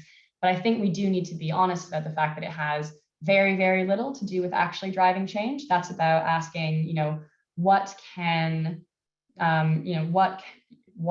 I do to minimize my exposure to this risk, rather than what can I do to stop this problem from happening in the first place. And in other words, ask not what finance can do for the climate crisis, but what the climate crisis will do to finance. And again, this gets at the heart of the problem that Jim identified as well, which is that the stock market is not about raising productive capital for productive activities. This is the myth that we are told every day, but because it is largely, overwhelmingly secondary exchanges, it's shares trading hands between you and I, between investors, with very, very little impact on the companies themselves. It's overwhelmingly just a means of trading ownership claims, trading the rights to dividends for wealthy people to grow their assets. And it's really just a convenience for those who are lucky enough to have financial assets. So it's, more than anything, ESG or ethical investing as an industry is a means for those with assets to bet on the likelihood of a cleaner future, rather than make any contribution to creating that future. So that is sort of the first issue with the portfolio allocation approach. And then there is another approach which is increasingly popular, which is sort of the engagement approach. So using your position as a pension fund or some other investor to demand change from companies. And there's a lot of hype around this. There's all sorts of groups, which I'm just showing the logos of here, around the world that are sort of coalitions of big institutional investors and pensions and asset managers, claiming that they are engaging with companies to try and materially change their behavior. It's a great idea, and I have nothing against the principle, but it really struggles to live up in practice. I think all of us on this call will agree that we still have nowhere near the amount of progress on the climate crisis that we need to see. And it's because a lot of this ends up being sort of stymied by the conditions of our financial system. So this just shows the 350 biggest companies based in the UK. Apologies, all these examples are UK because I'm based there, but the logic still applies. And basically what this shows is that overwhelmingly, the actual people who hold the shares, which gives them the right to engage with the company or to vote at their shareholder meetings, are asset managers. So the teal color there is in 2020, and it's absolutely overwhelming. It's these sort of private companies that are financial intermediaries. And if you look farther to the right, you can see pension funds coming in at barely 1% of direct holdings. And that's because in addition to pension funds, unfortunately shrinking as a force, as Jim identified, they also, to save costs and because of questions around expertise, increasingly hand over the money to asset managers to invest for them. And so we've ended up with a system that's absolutely dominated by a couple of enormous asset managers. So many of us may have heard of BlackRock, also Vanguard, and a few others who have trillions and trillions of dollars of assets. Together, BlackRock, Vanguard, and State Street, the three biggest US firms, have close to 20 trillion US dollars in assets. That's enough to hold every share of every company in the entire United Kingdom 4 times over. They own about a fifth of the average North American company collectively, so 20%, which means that they are controlling a fifth of the vote. So if we imagine, a democratic country in which just 3 people had 20% of the vote, and now you spread that over every country in the world because these investors are similarly significant in every country, every industry, every sort of region and asset class.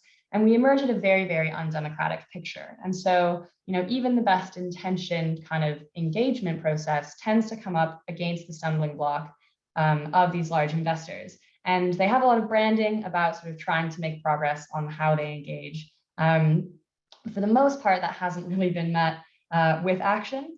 So this shows the one example of the voting record of the big 3 investors. This is particularly relevant to deforestation. So looking at all of these votes, they had all these chances up until the year 2020, which is the last time I have this data available. And they took every opportunity to vote against or abstain on targeting deforestation in the supply chains of the companies they're invested in, which isn't to say that they can't change, but it's pretty hard to sort of get a tank to do a 180. These are not nimble institutions. They're absolutely massive, and they have their own interests that they're sort of keen on meeting.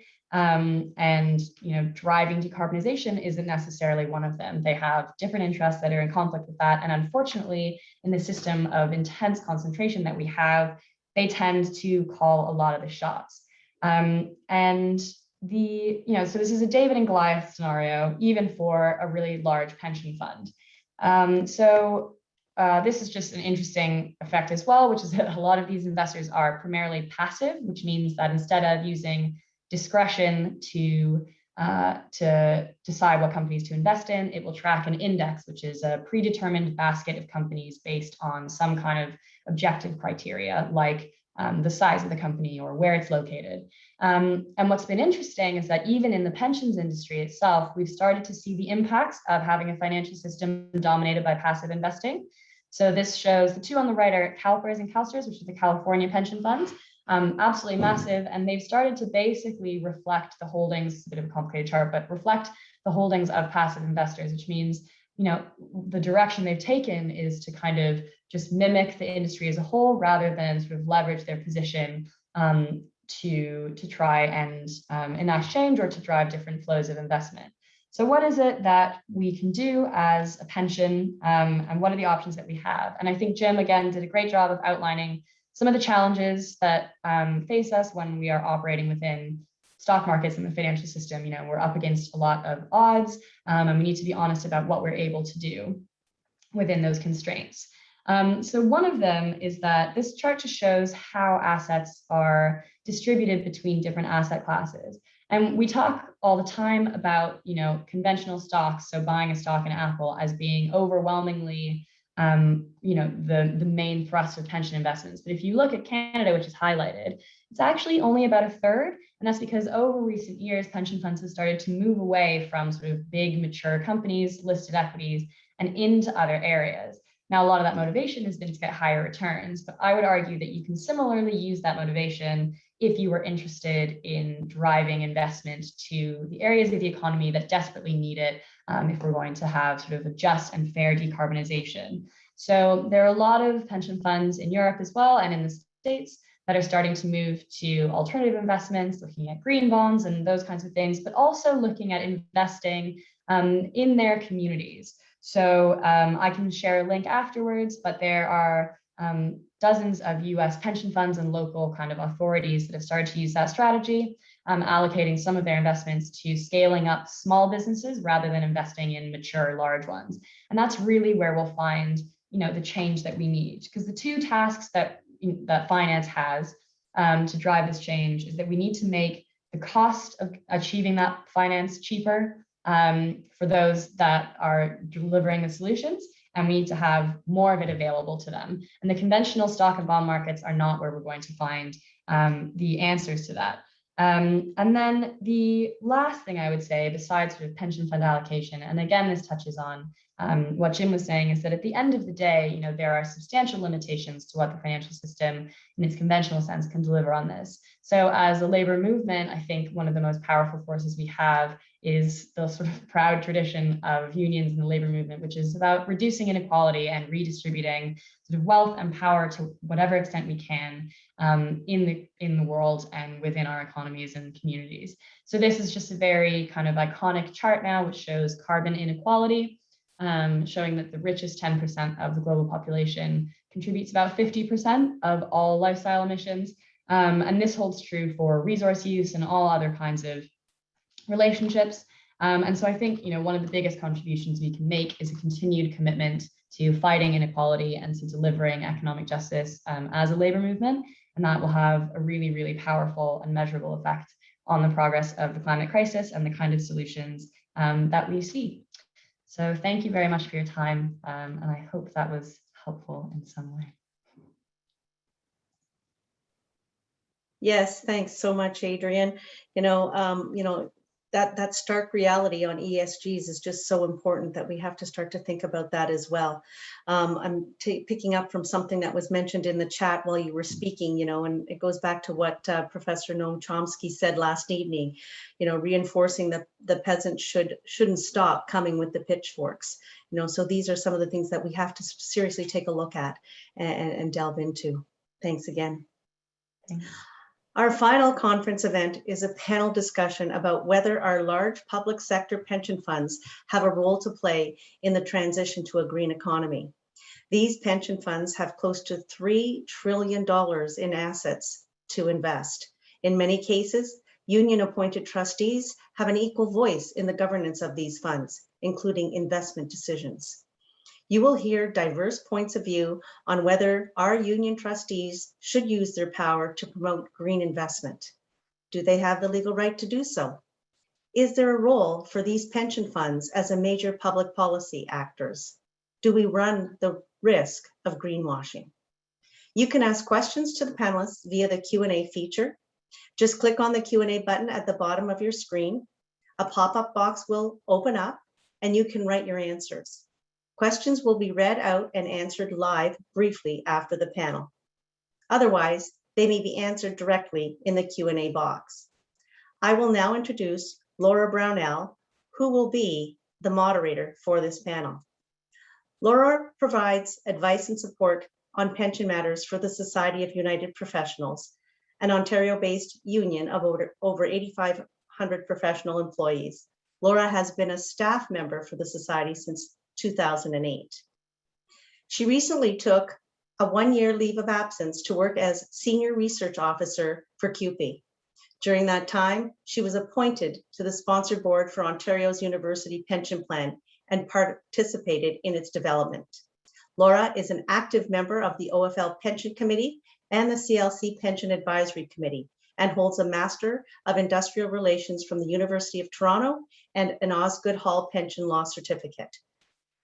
I am so honored to be able to work with Laura on a day-to-day basis, and it's over to you, Laura. Thank you for moderating this exciting panel. Thank you, Michelle. I will now introduce our panelists for today's discussion. We are being joined again by Jim Stanford, who now needs no introduction. He is, to remind you, an economist and the director of the Center for Future Work. Also joining our panel is Chris Roberts, Director of Social and Economic Policy at the Canadian Labour Congress. Chris is a trustee of the Canada-wide Industrial Pension Plan, also known as QIP, and he sits on the Investment Advisory Committee of the Canada Post Pension Plan. He is a pension researcher and educator, has published several works on pensions and investments, and blogs at pensionpolitics.org, which we will share a link to in the chat. We also have Emily Niles joining us. Emily is a union researcher, organizer, and pension specialist who lives and works in Ottawa on unceded Algonquin territory. Emily currently works for CUPE, where she protects and promotes workers' pensions through collective bargaining, advocacy campaigns, and legislative reform. Previously, Emily played a lead role in organizing more than 3,200 new CUPE members, and before that, Emily mobilized many thousands of students in a national day of action for free education. Murray Gold is a senior partner at the law firm Koski-Minsky. He has led the firm's teams in the establishment and ongoing support of major jointly sponsored pension plans and employee life and health trusts across Canada. Murray also provides strategic advice in regard to major insolvencies. He is recognized as a leader in the employee benefits fields by Chambers Partners, Lexpert, and Best Lawyers, and is the recipient of the 2021 Ontario Bar Association Pension Award for Excellence in Pension and Benefits Law. He holds a Bachelor of Arts degree from Harvard University and a law degree from the University of Toronto. Brandy Marie Sloat is a trustee appointed by the Ontario Public Service Employees Union, also known as OPSU, to the Board of Trustees of the OPSU Pension Trust, also known as OP Trust. Brandy was appointed in 2012 to that board and is retired from the Ontario Public Service. OP Trust serves about 100,000 members with 2 defined benefit pension plans with assets of over 26 billion. Randy has extensive experience in labor relations, having worked in both government and the private sector. So I would now like to invite all of you participants to planning meeting 2.0 for this panel, because as so often happens at these events, we have so many wonderful speakers who have, in many cases, adequately and beautifully answered some of the questions that we had planned for today. We are running a little tight on time. I would encourage all of you, as I ask the questions, to add what you think you can add from your personal experience and viewpoint to them, and also to think about anything else. We'll have questions at the end from the participants. I have some questions for you as well that speak directly to your personal experience, and I would just love to share what you individually bring. So Chris, I'm going to start with you. Hello. Adrian has just done a really brilliant job of unpacking ESG. Those principles are becoming dominant in the investment policies of institutional investors such as pension funds. What do you think is the effectiveness of ESG investing in addressing the climate crisis? And can you talk to us a little bit about greenwashing, which is a term maybe not everybody perfectly understands? Sure. Thanks so much, Laura. And thank you to the OFL for putting this exceptional, terrific conference on. It's such a thrill to be part of it. It's just been a terrific discussion. I'm joining from unceded Algonquin and Anishinaabe territory in Ottawa. And I just want to be clear off the top that the views I'm going to give you today are my personal views, and I'm not speaking on behalf of the CLC necessarily on everything. In answer to your question, since Adrian Buller has just defined and analyzed ESG pretty effectively, I won't repeat the definition, but the underlying premise is something I want to speak to, which is the notion that investment funds and companies do better financially by doing good for the world if they take into account environmental, social, and governance risks, that they will improve their financial returns, as well as meet some of our objectives around the environment and labor rights and board diversity and things like that at the same time. This is an enormously attractive notion, I think, for much of the left and much of the labor movement. Unfortunately, a lot of this is meaningless, and a great deal of it is empty marketing, as Jim has suggested, as Adrian has documented. You know, if one takes a quick scan of the oil companies, the banks, Uber, Facebook, Nestle, weapons manufacturers like Smith & Wesson, Lockheed Martin, the Coke industries, for crying out loud, pharmaceutical manufacturers, all of these enterprises advertise their adherence to ESG principles. So one would think at this point that there's something amiss when many of the companies that have engineered the climate crisis are championing ESG principles and insisting they're in step with everyone else. So if the worst polluting and criminal business organizations realize they need to use the language of ESG in order to maintain their brands and businesses, I think it goes to, in part, to what Professor Chomsky talked about, which is oblique or a sort of backhanded acknowledgement of the pressure that companies are facing.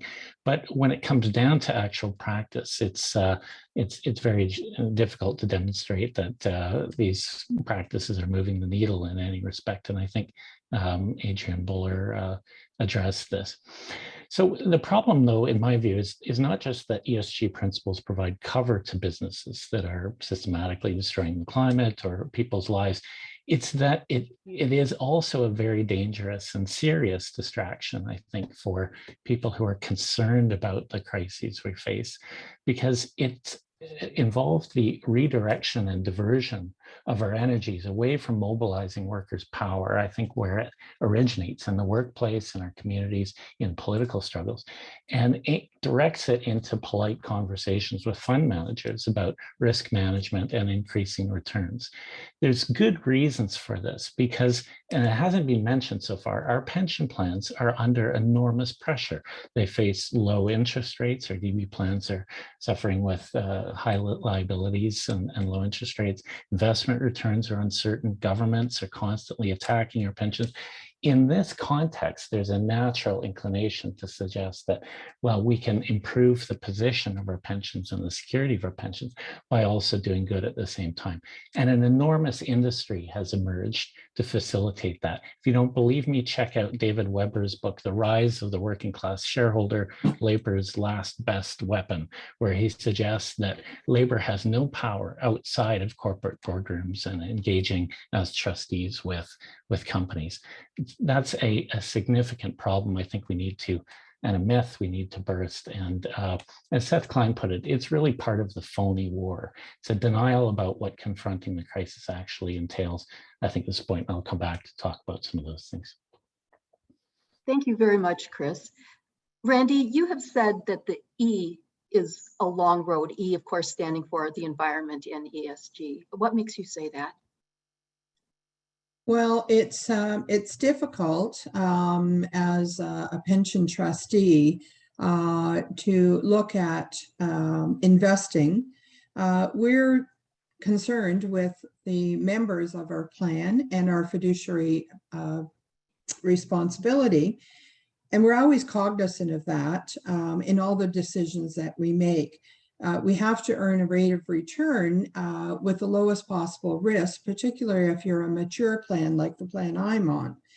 However, we are concerned about the environment and climate risk, and we believe that responsible investing is rooted in the recognition of the ESG factors, that it can impact investment risk.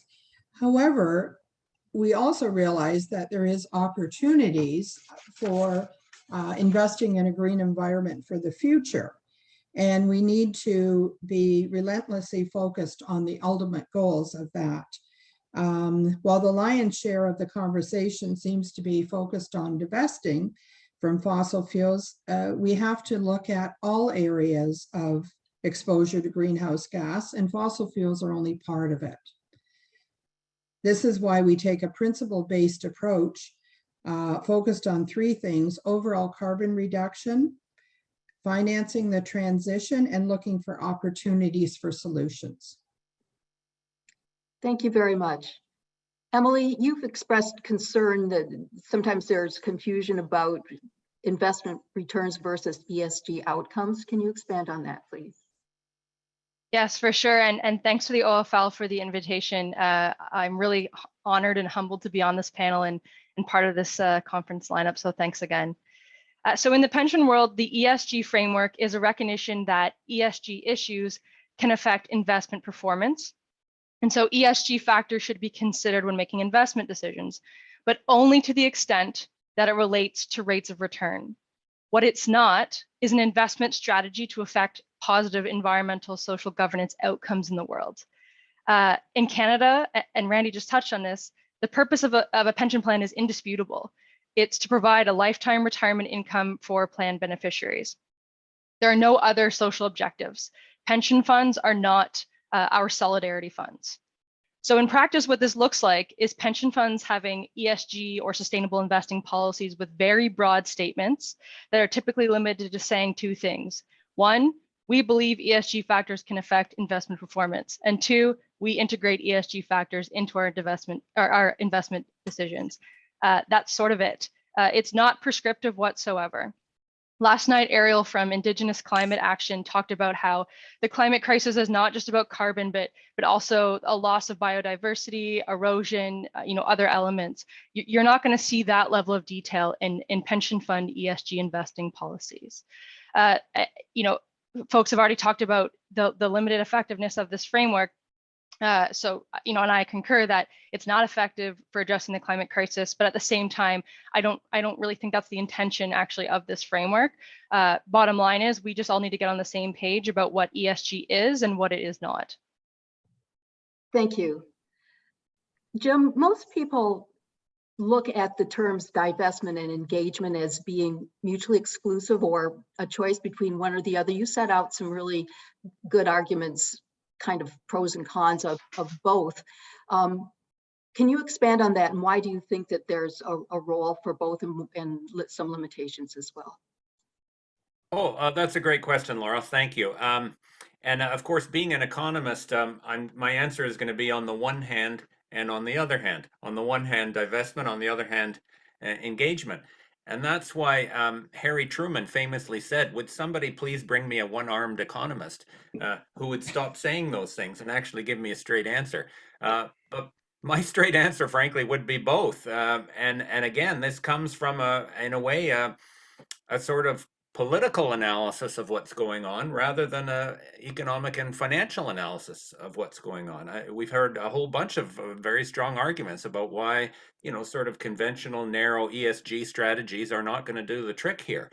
And again, they're well-intentioned in terms of trying to find ways within the box of fiduciary responsibility and so on for pension funds to play a role in moving us forward.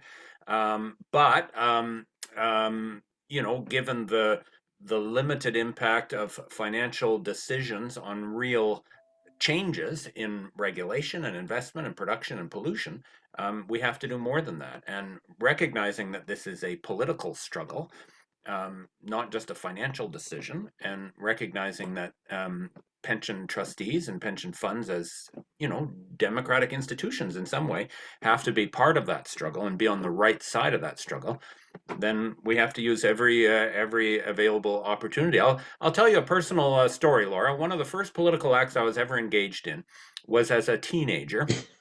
And there was a movement, some of you who are as old as me might remember it, to get the Canadian banks to boycott loans to South Africa during the apartheid era. And one of the banks, it was the Toronto Dominion Bank, had its annual general meeting of shareholders in Calgary, where I lived. And so we had a ragtag band of about 7 people handing out leaflets to the shareholders as they went in, saying, you know, vote there. Somebody had bought a token share and was proposing a resolution and vote for the motion to drop the loans to South Africa. And, you know, did any one of us actually think we were going to win the vote? You know, and did any of us actually think the vote itself would change what was happening? You know, no. But we were engaging in a political act, and we got newspaper coverage, and you know, things were raised about why are banks doing this and what are Canadian banks' responsibility. And in the end, through a combination of regulatory pressure and political pressure, you know, Canadian banks did withdraw some of their engagement with apartheid South Africa. So that was a form of engagement, you know, pretty simple, primitive form of engagement compared to the way some of our trustees are doing it these days. But I think it was in a way realistic in the sense we weren't going in there saying, you know, bank owners, you know, treat your risk seriously and think about what this is going to mean for financial returns down the road. It was bank owners. This is an immoral act that has to stop. And then using all of our potential, you know, leverage and campaigning ability to use that as one of many platforms for pressing these companies to behave differently. And I think from that perspective, which in a way I think is more modest but more realistic, both divestment and engagement matter, and we should be doing it all. You know, and you can even do it both with the same company, because of course the threat of the power you bring into an engagement discussion is always backed up by your ability to divest. Just like the power of the bargaining power has to bargaining table for a union is backed up by your power to stop work. So, you know, if we go in with our eyes open about how the financial industry, including pension funds, actually works, and then say, but nevertheless, despite that, we have the potential to use our influence and our profile and our network and our connections to push the needle in this struggle, then I think we can live up to our responsibilities there. Thank you. Randy, can you talk to us about OP Trust's approach to divestment and engagement? Sure, I'd be glad to. At OP Trust, we generally believe in using engagement and active ownership to influence change for a positive impact. And we feel that there's a greater impact when we're at the table, and we can do that. However, that being said, we have divested a board decision over time on certain sectors, for example, tobacco and arms. And some time ago, we also divested on fossil fuels. This was not a decision made to better the climate of the world.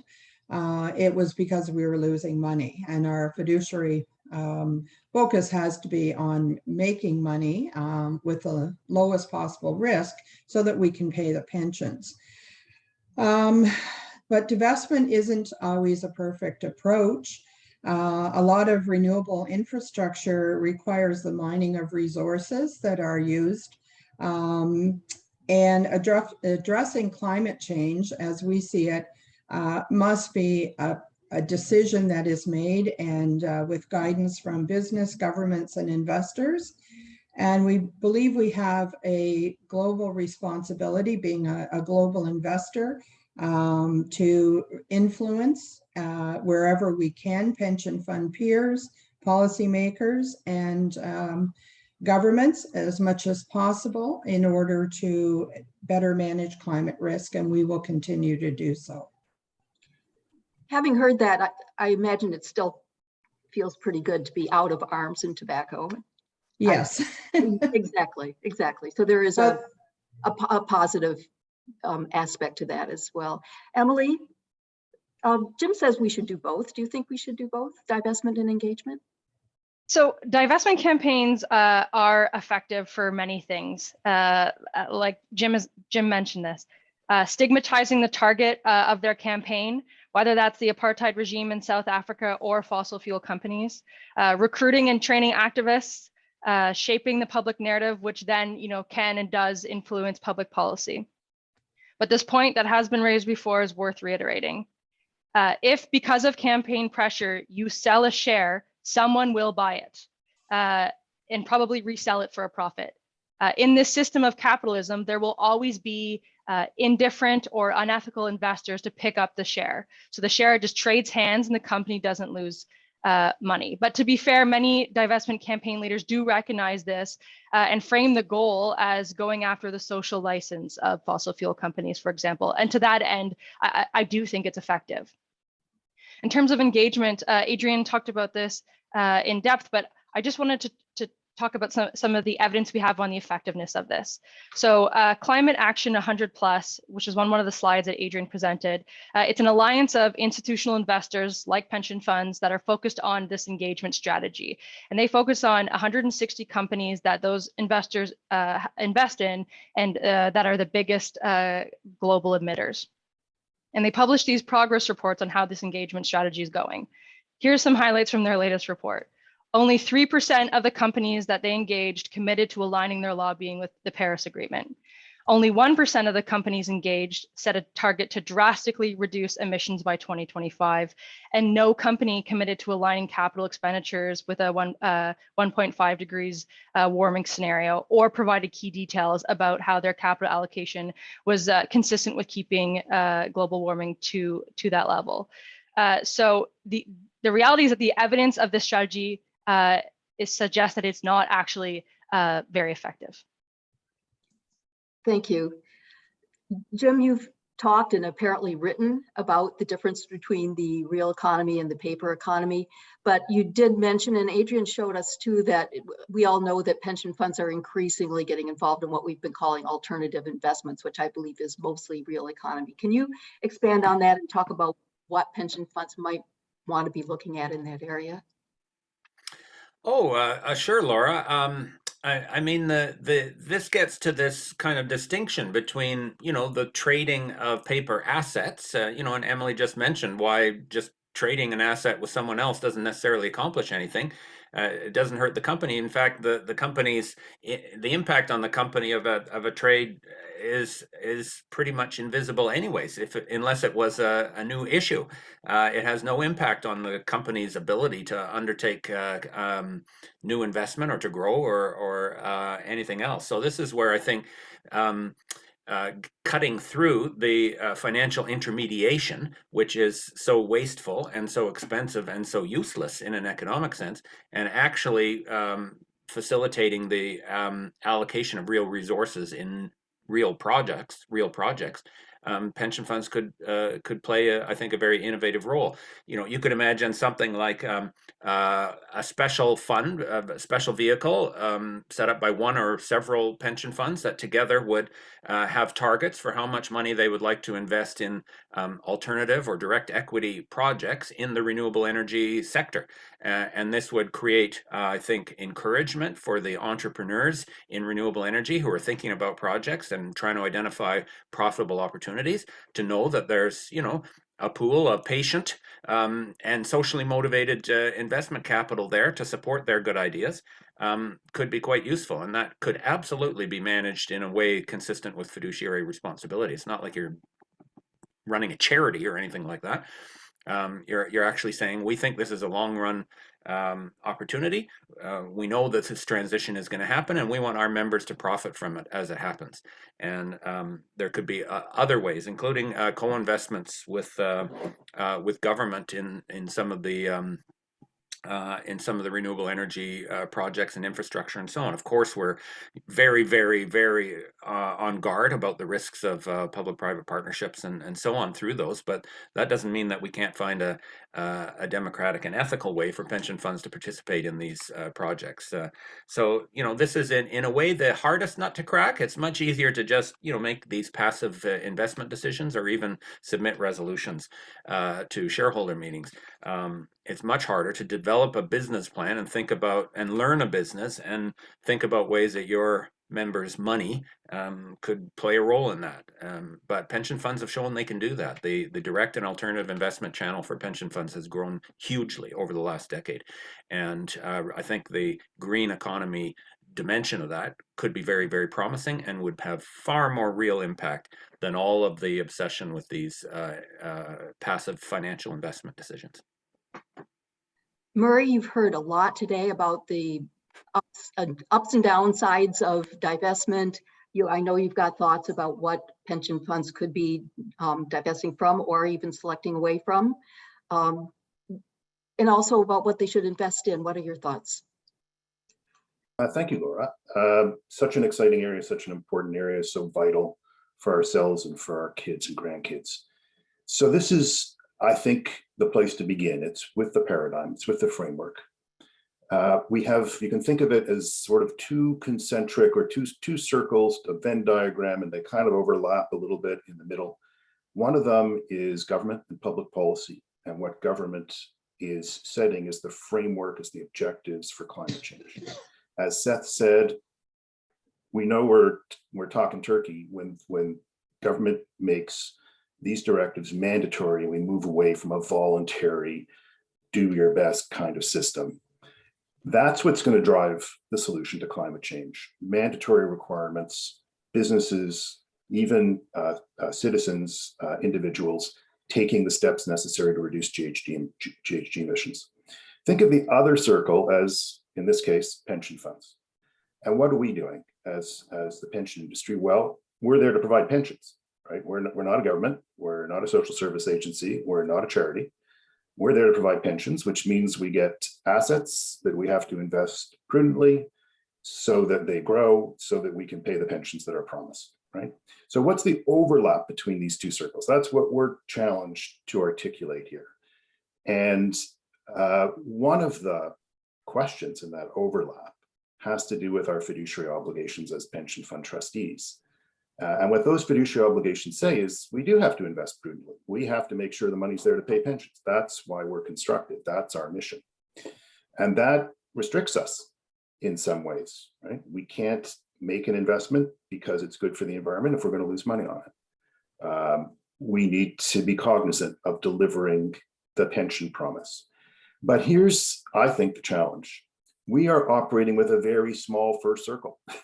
We don't have a strong public policy framework. We don't have mandatory rules. We don't have a structure that sets objectives, that sets targets, that creates certainty about where we're going and how quickly we have to get there. Once we have that, well, we can direct the companies in which we invest or to which we lend money to make good on those legal requirements. We can push them, we can encourage them, we can support them, we can punish them if they don't. Right? But without that framework, it's very difficult for us. We're wanting to do good, but we're constrained in a number of ways. Last comment, having said all that, is this. Jim's quite right. We can, even within this context, think about investments that meet our prudential obligations and that are good for the environment. There is nothing that restricts us from that. And everything that should encourage us to do that, because this will be a growing sector. It'll grow quickly or it'll grow even more quickly. But these are attractive sectors. In fact, pension funds are moving into them. They've got to do so more quickly. In terms of divestment, this issue has become, it's a political issue because the word divestment has political connotations. But we have to understand that pension funds and asset managers, they buy and sell securities every day. They sell down on certain sectors because they don't like the look of the sector, they don't like the prospects for the sector, they think the sector is overvalued. And this is what we have to deal with in the fossil fuel sector. Its long-term prospect, as Professor Donner said, especially in Canada with heavy oil production, is bleak. And he said he wishes that message was getting through because we're pouring money in Canada into the next coal sector. Right? When you look at greenhouse gas emissions, coal's the worst, oil sands are the next worst. We're not doing this to punish anybody. Like, we're on Alberta's side, we're on the side of Alberta workers. But to be on their side, as Jim said, means looking at the truth and helping people to address that truth. And from a pension fund perspective, it means being cognizant of that risk, right? We need to be cognizant of the risk. If the risk is not warranted by the returns, then we need to get it.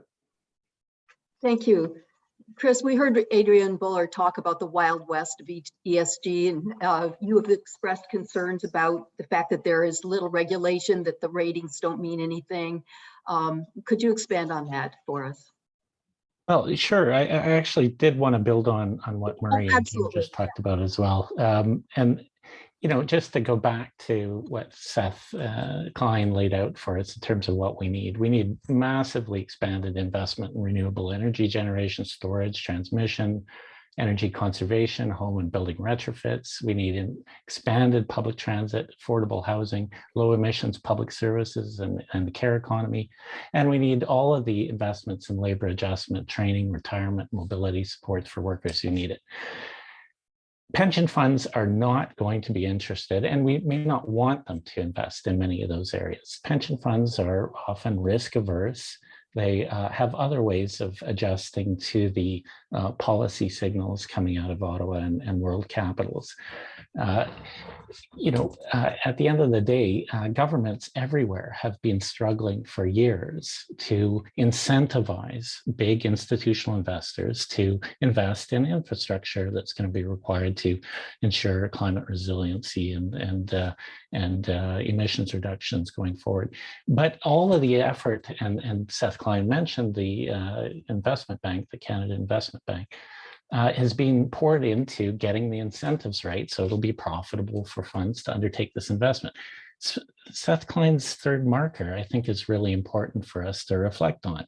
At what point do we abandon voluntary and incentive-based approaches and address the mandatory measures and planning that's required to achieve the transition in an orderly and accelerated and serious fashion? This raises very difficult questions for pension funds, I think. Can pension funds be mobilized like the rest of society and resources to meet the climate emergency with determination and urgency? Can they be enlisted to support conversion? This isn't going to be popular if we adopt and move away from the current approach that pension funds and institutional investors much prefer, and move toward the serious directed approach that Seth Klein was referring to. I think we have to be, realistic that the financial industry's vision of sustainable finance and how they want to participate in the transition is the antithesis of planning and societal mobilization on the scale that Seth Klein really talked about. And that's why I think we get back into and continually fall back into the diversions of, trying to align incentives, trying to get the reporting and the measurement and the commensurability and the disclosure and all of the rules clear so that we can eventually have, again, a voluntary movement in this direction. But I just, listening to the previous speakers, I really have the growing sense that this is not simply enough, and that Jim's activism around pressuring these companies and pressuring governments to pressure investment funds and companies to move is really the way forward. But that involves a fundamentally different direction, I think, than investing a lot in pension trustees' work around the board table. So now we get into the law section of our discussion. Pension fund trustees are routinely advised to avoid divestment from fossil fuel and other large greenhouse gas emitters because divestment would violate their fiduciary duty to act in the best interests of plan beneficiaries. Is divestment from companies that contribute to the climate crisis a violation of pension funds' fiduciary duty, trustees' fiduciary duty? Randy?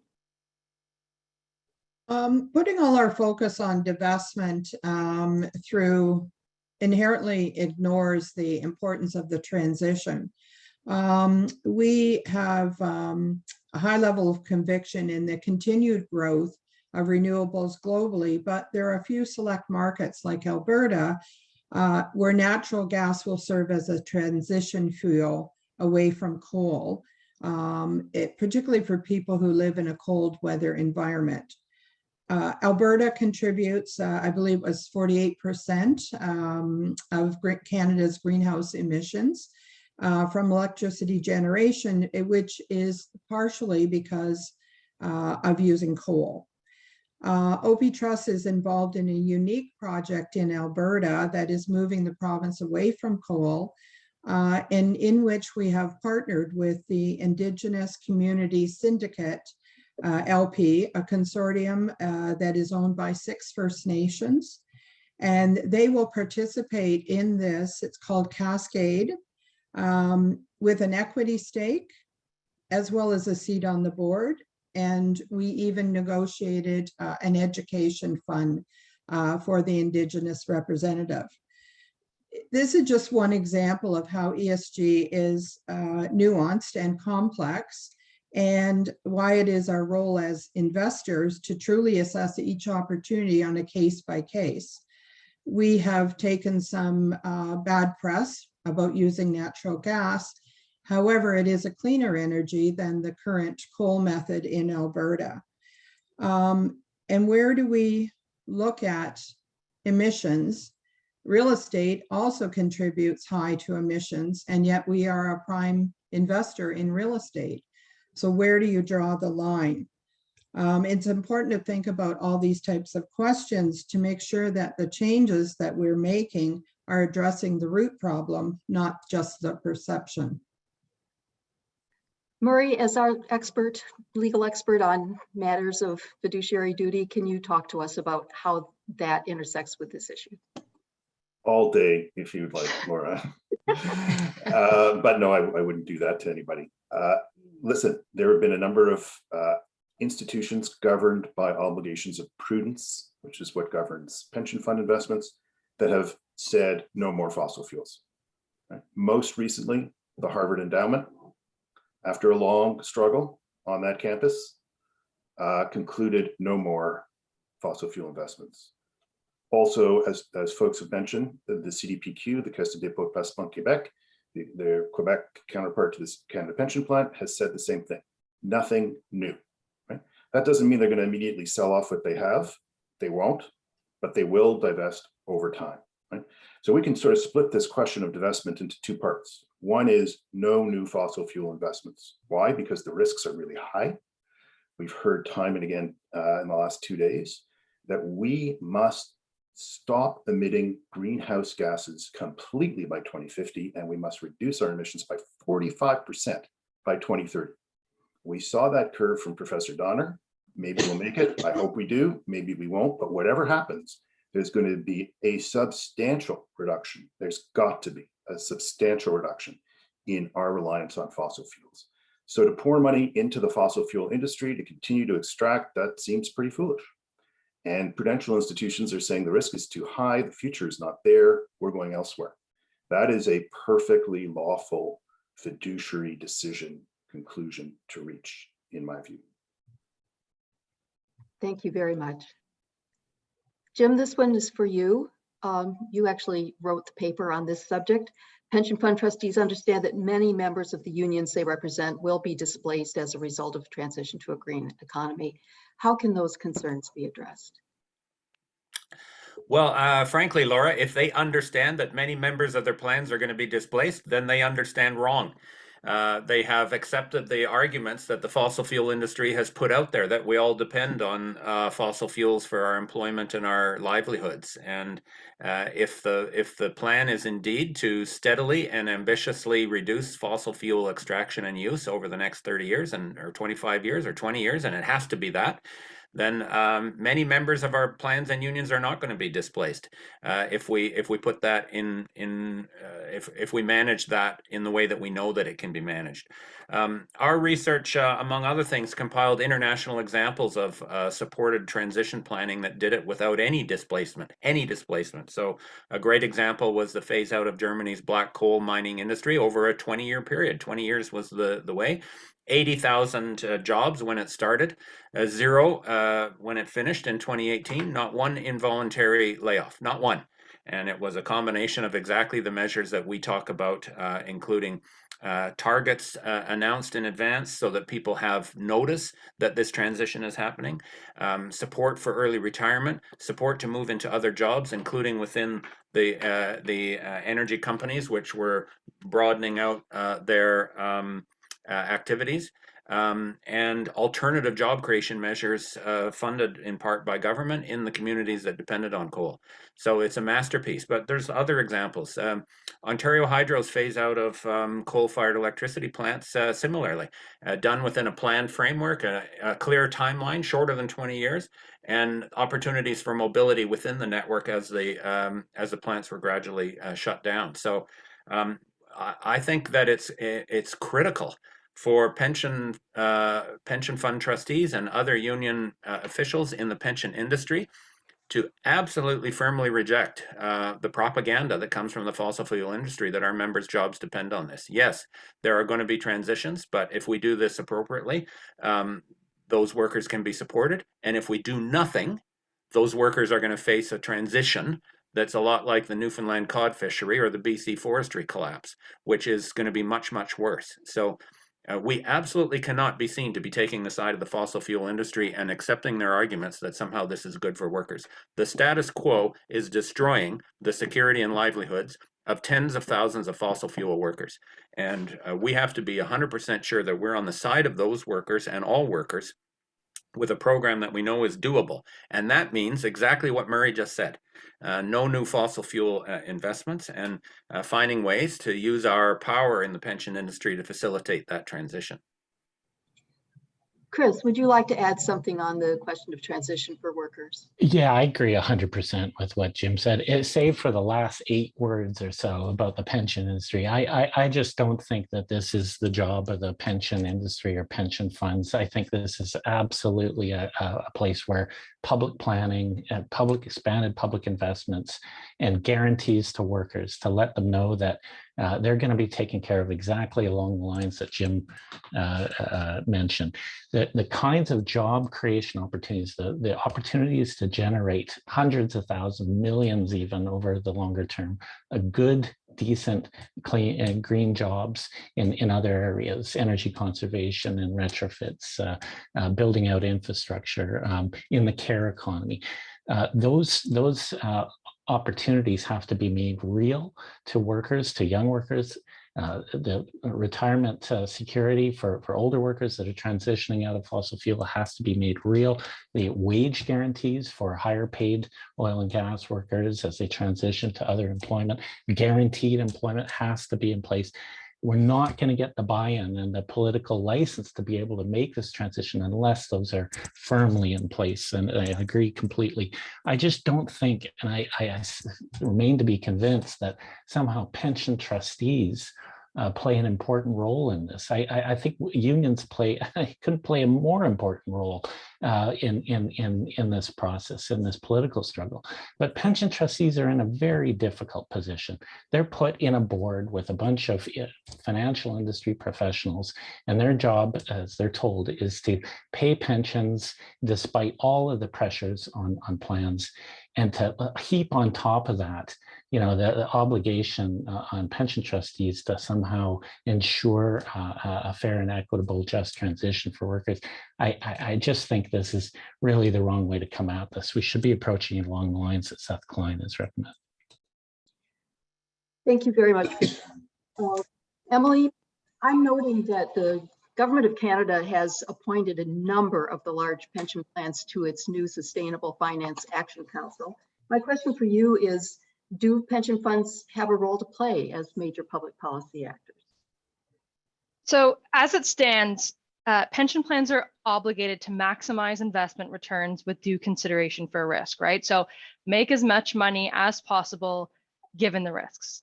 Maybe that's a bit jarring for folks who haven't heard it before, but that's sort of what we're looking at. Here's my concern.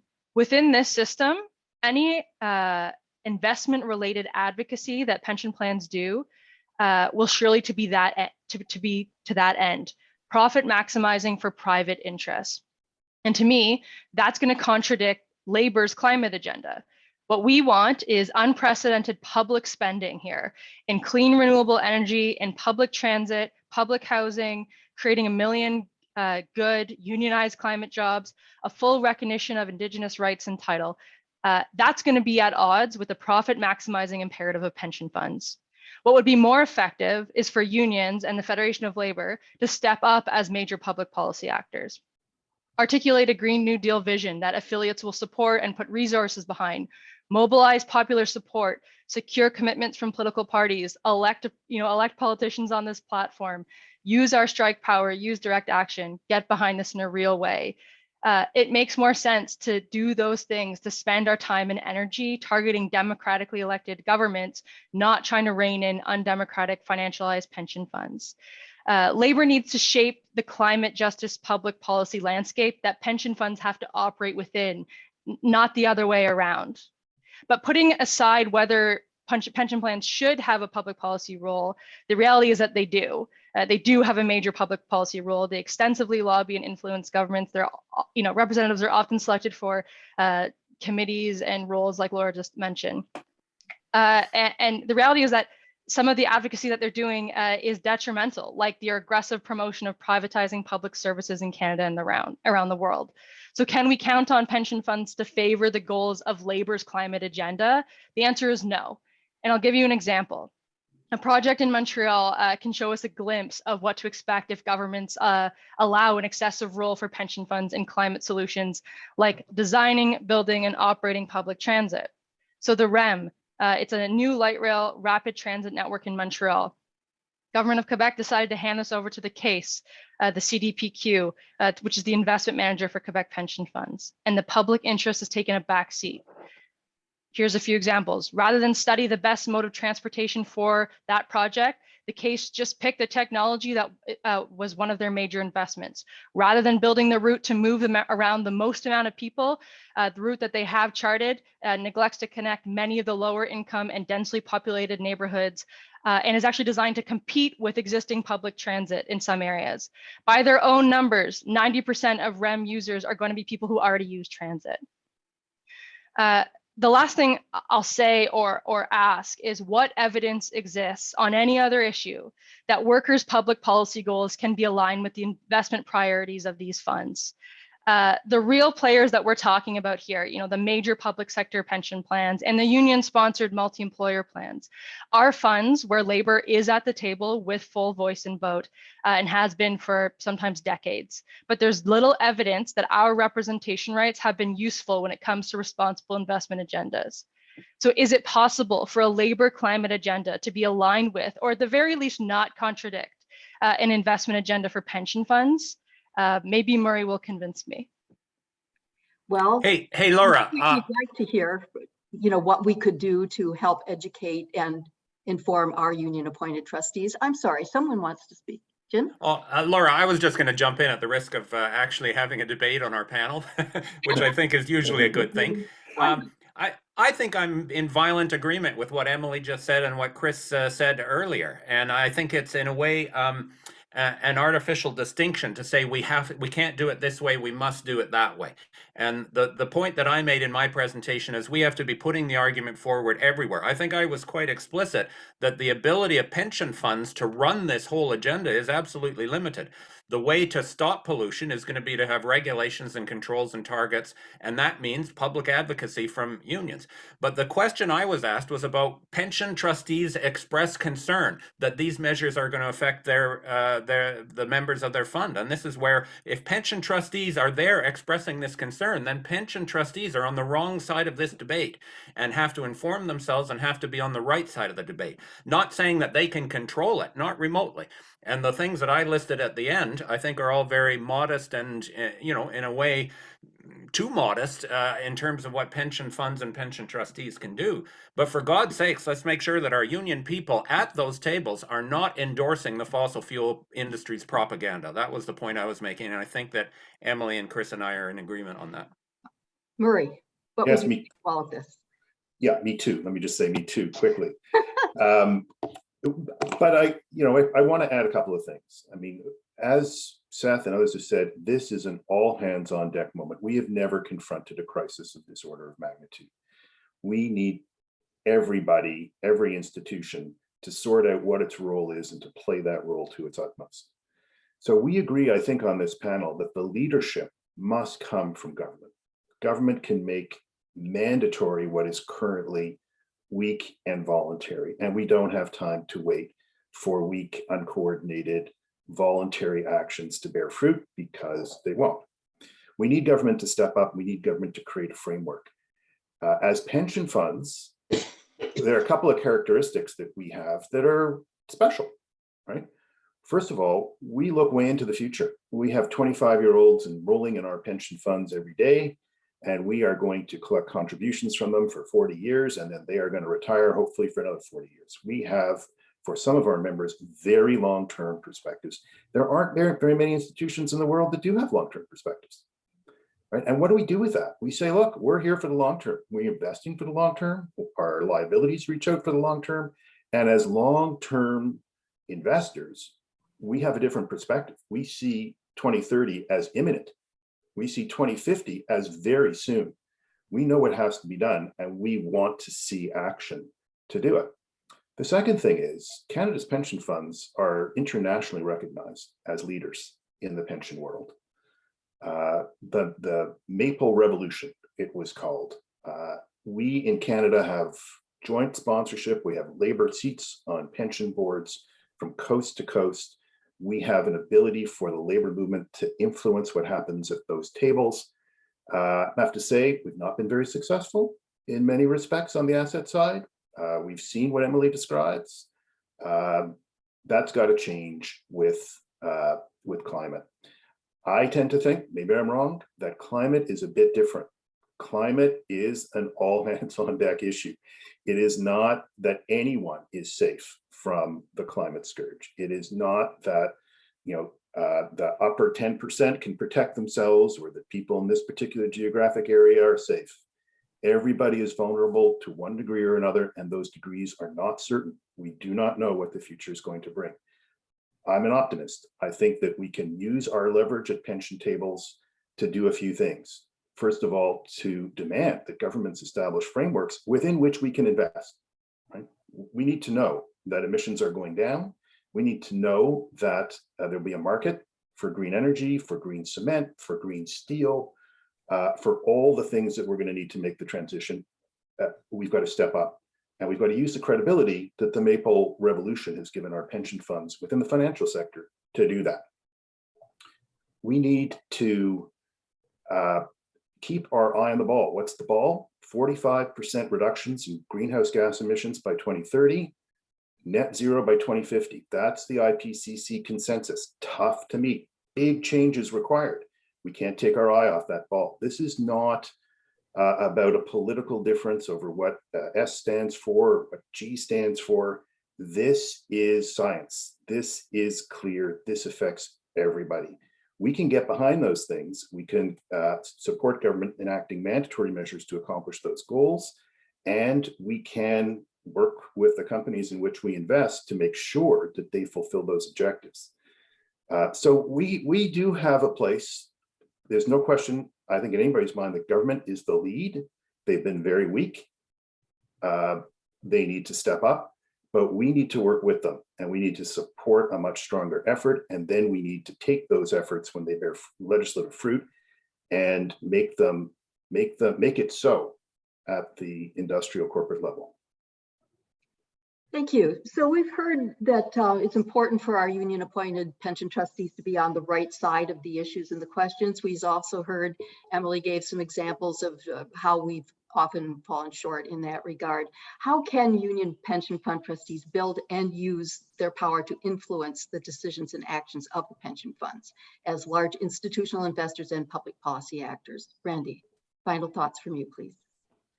Well, I think first and foremost, it's important that our trustees attend sessions such as this, education, and to remember that we have to be representing the interests of our members, not our own interest.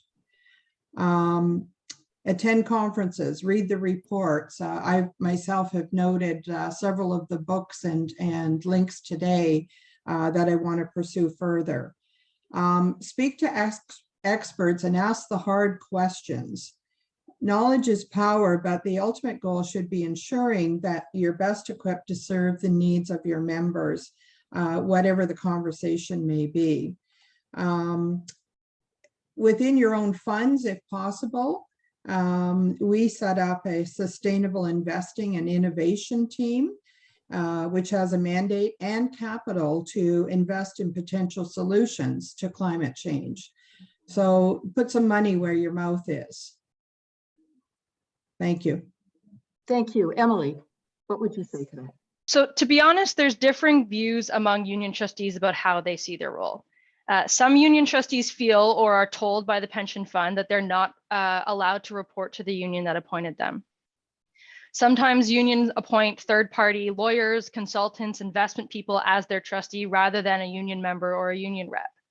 And the hard truth, folks, is that in many situations, union trustees don't think or act all that differently than employer trustees or plan staff. But there are a few things that union trustees should attempt to do in these positions to influence the behavior of our pension funds. I know people like action lists, so here you go. I'm going to list it off here. Trustees should require that any public policy position that your pension plan takes is approved by trustees. And as part of this, ensure that your pension plan isn't opposing government intervention to address the climate crisis. Require that pension plans actively disclose to plan members their lobbying activity, including all of the political advocacy associations that they're members of, or all of the conferences that they might sponsor. If you get your hands on that list, you would be very surprised by it. Demand a plan for the fund's investment portfolio to get to net zero with short-term goals as well, and require that progress is regularly reported on to plan members. But unions have a critical role to play too, like ensuring our trustees are well informed of your union's political positions and advocacy on climate justice and regularly communicate with your pension fund trustees. The Federation of Labor has a role here too. Bring together union trustees to share experiences and strategize, create space for the ones that want to do this. And as plan members, what can you do? First and foremost, understand your pension plan, how investment decisions are made, and how your union fits into the governance. Ask for information, demand regular reporting, and campaign on these issues, of course. But our true power as workers and unions is not leveraged at pension boards tables in the confines of capital markets. Thank you. I'm now going to ask Murray to have the last word here on the panel, and then we'll jump to questions from the participants. Thank you, Laura. This is a fascinating conference in many ways. If you listen to the speakers, a turning point all across the planet when it comes to climate. We have the COP26 conference coming up in Glasgow in early November. We have a fight to the finish in the US Congress over President Biden's proposals to green the grid. We have similar, less well-publicized disputes in virtually every country of the world in order to move this critical issue forward. I think the good news is that we are moving forward. The good news is that, as Professor Chomsky said, everyone is responding to this issue, maybe not very well, but this is what the ESG movement kind of represented to him, a recognition of the power of popular opinion that is now increasingly, and I think largely thanks to the youth, focused on this question. We're all part of this. Pension funds are part of it. The labor movement's part of it.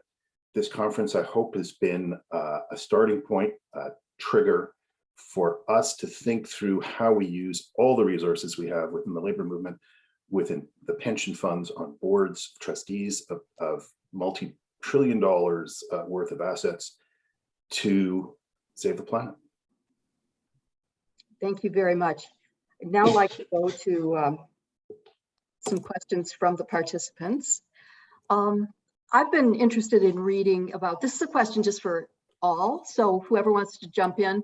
We've probably, many of us read about this task force on climate related financial disclosures, because if we are going to try and hold companies accountable that we invest in, we've got to have a good way to measure it. Is that a good way? And if not, how can we have meaningful accountability?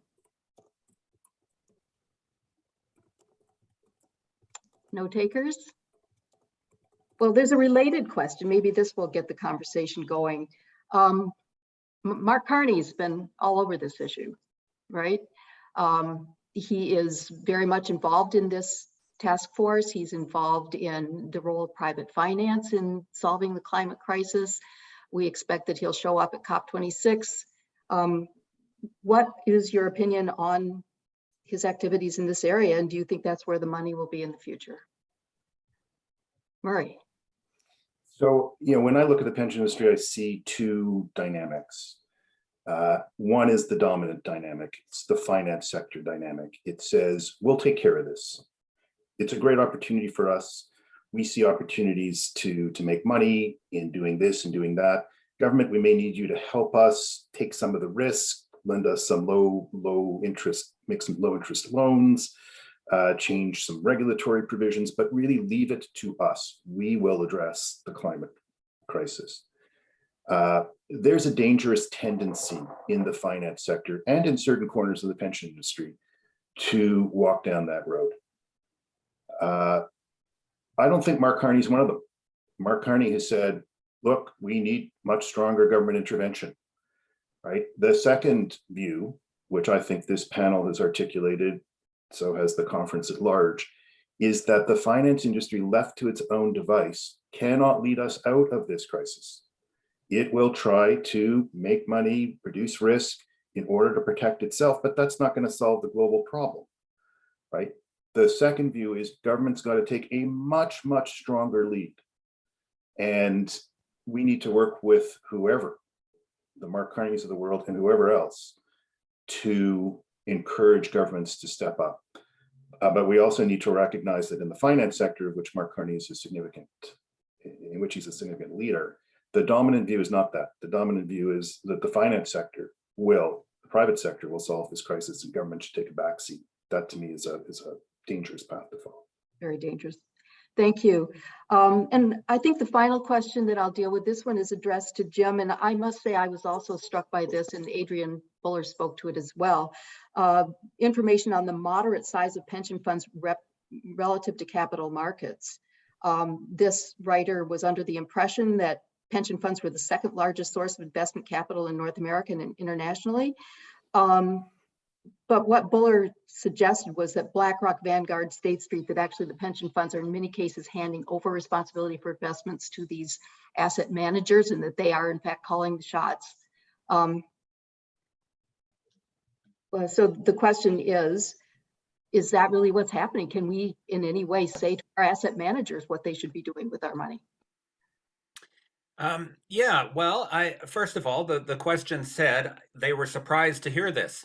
And lots of people are surprised to hear this because there's an enormous myth out there that pension funds control capitalism, and it's nonsense. There was even a book written, Peter Drucker, a famous futurist, said we were going to a socialist economy via pension funds, and he proved to be fantastically wrong on that. I do some work in Australia, as you noted, and down there's still this mythology that workers control the pension market or control the capital market through their superannuation funds. They have a whole system of compulsory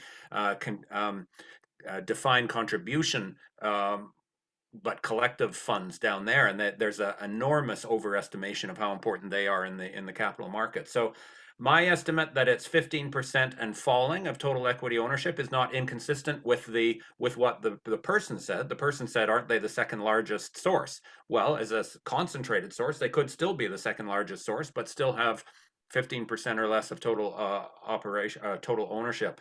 I'm not sure about Adrian's point about how the assets have been farmed out to investment agencies. My guess is that it would still be considered ownership in most statistics in the pension fund sector. So I don't think that explains it. I don't think the share is actually much bigger than 15%, but disguised because it's been outsourced to BlackRock and the others. And this is where we have to dig deep and find the reality. There's an ideology of shareholder capitalism that has been deliberately promoted to make us all think that we have a stake in the profits and freedom of large corporations. And that ideology is intended to trick us into accepting policies, including climate policies, that aren't good for us in the long run. And the systematic over-exaggeration of pension funds' role in the stock market and the general financial system, I think, is part of that ideology that we need to be critical of.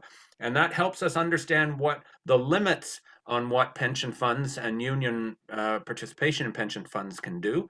But again, I stress that doesn't mean we do nothing, okay? It means we get realistic about what we can do and we do that. Thank you so much. This has been a fascinating discussion. It's been my honor to moderate the discussion. Thank you all for your participation, and I am going to toss it back now to the co-hosts.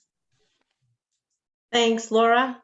Thanks for moderating that panel, and I'd like to thank all the panelists that participated. We've received an abundance amount of information over the past 2 days, information that we need to now use to our advantage in affecting change, not only for our future, but for the future of our children and our grandchildren. We have to engage our allies, like Ariel said last night. It's in our hands now, and we are empowered, and we have to ask ourselves, what are we going to do about it?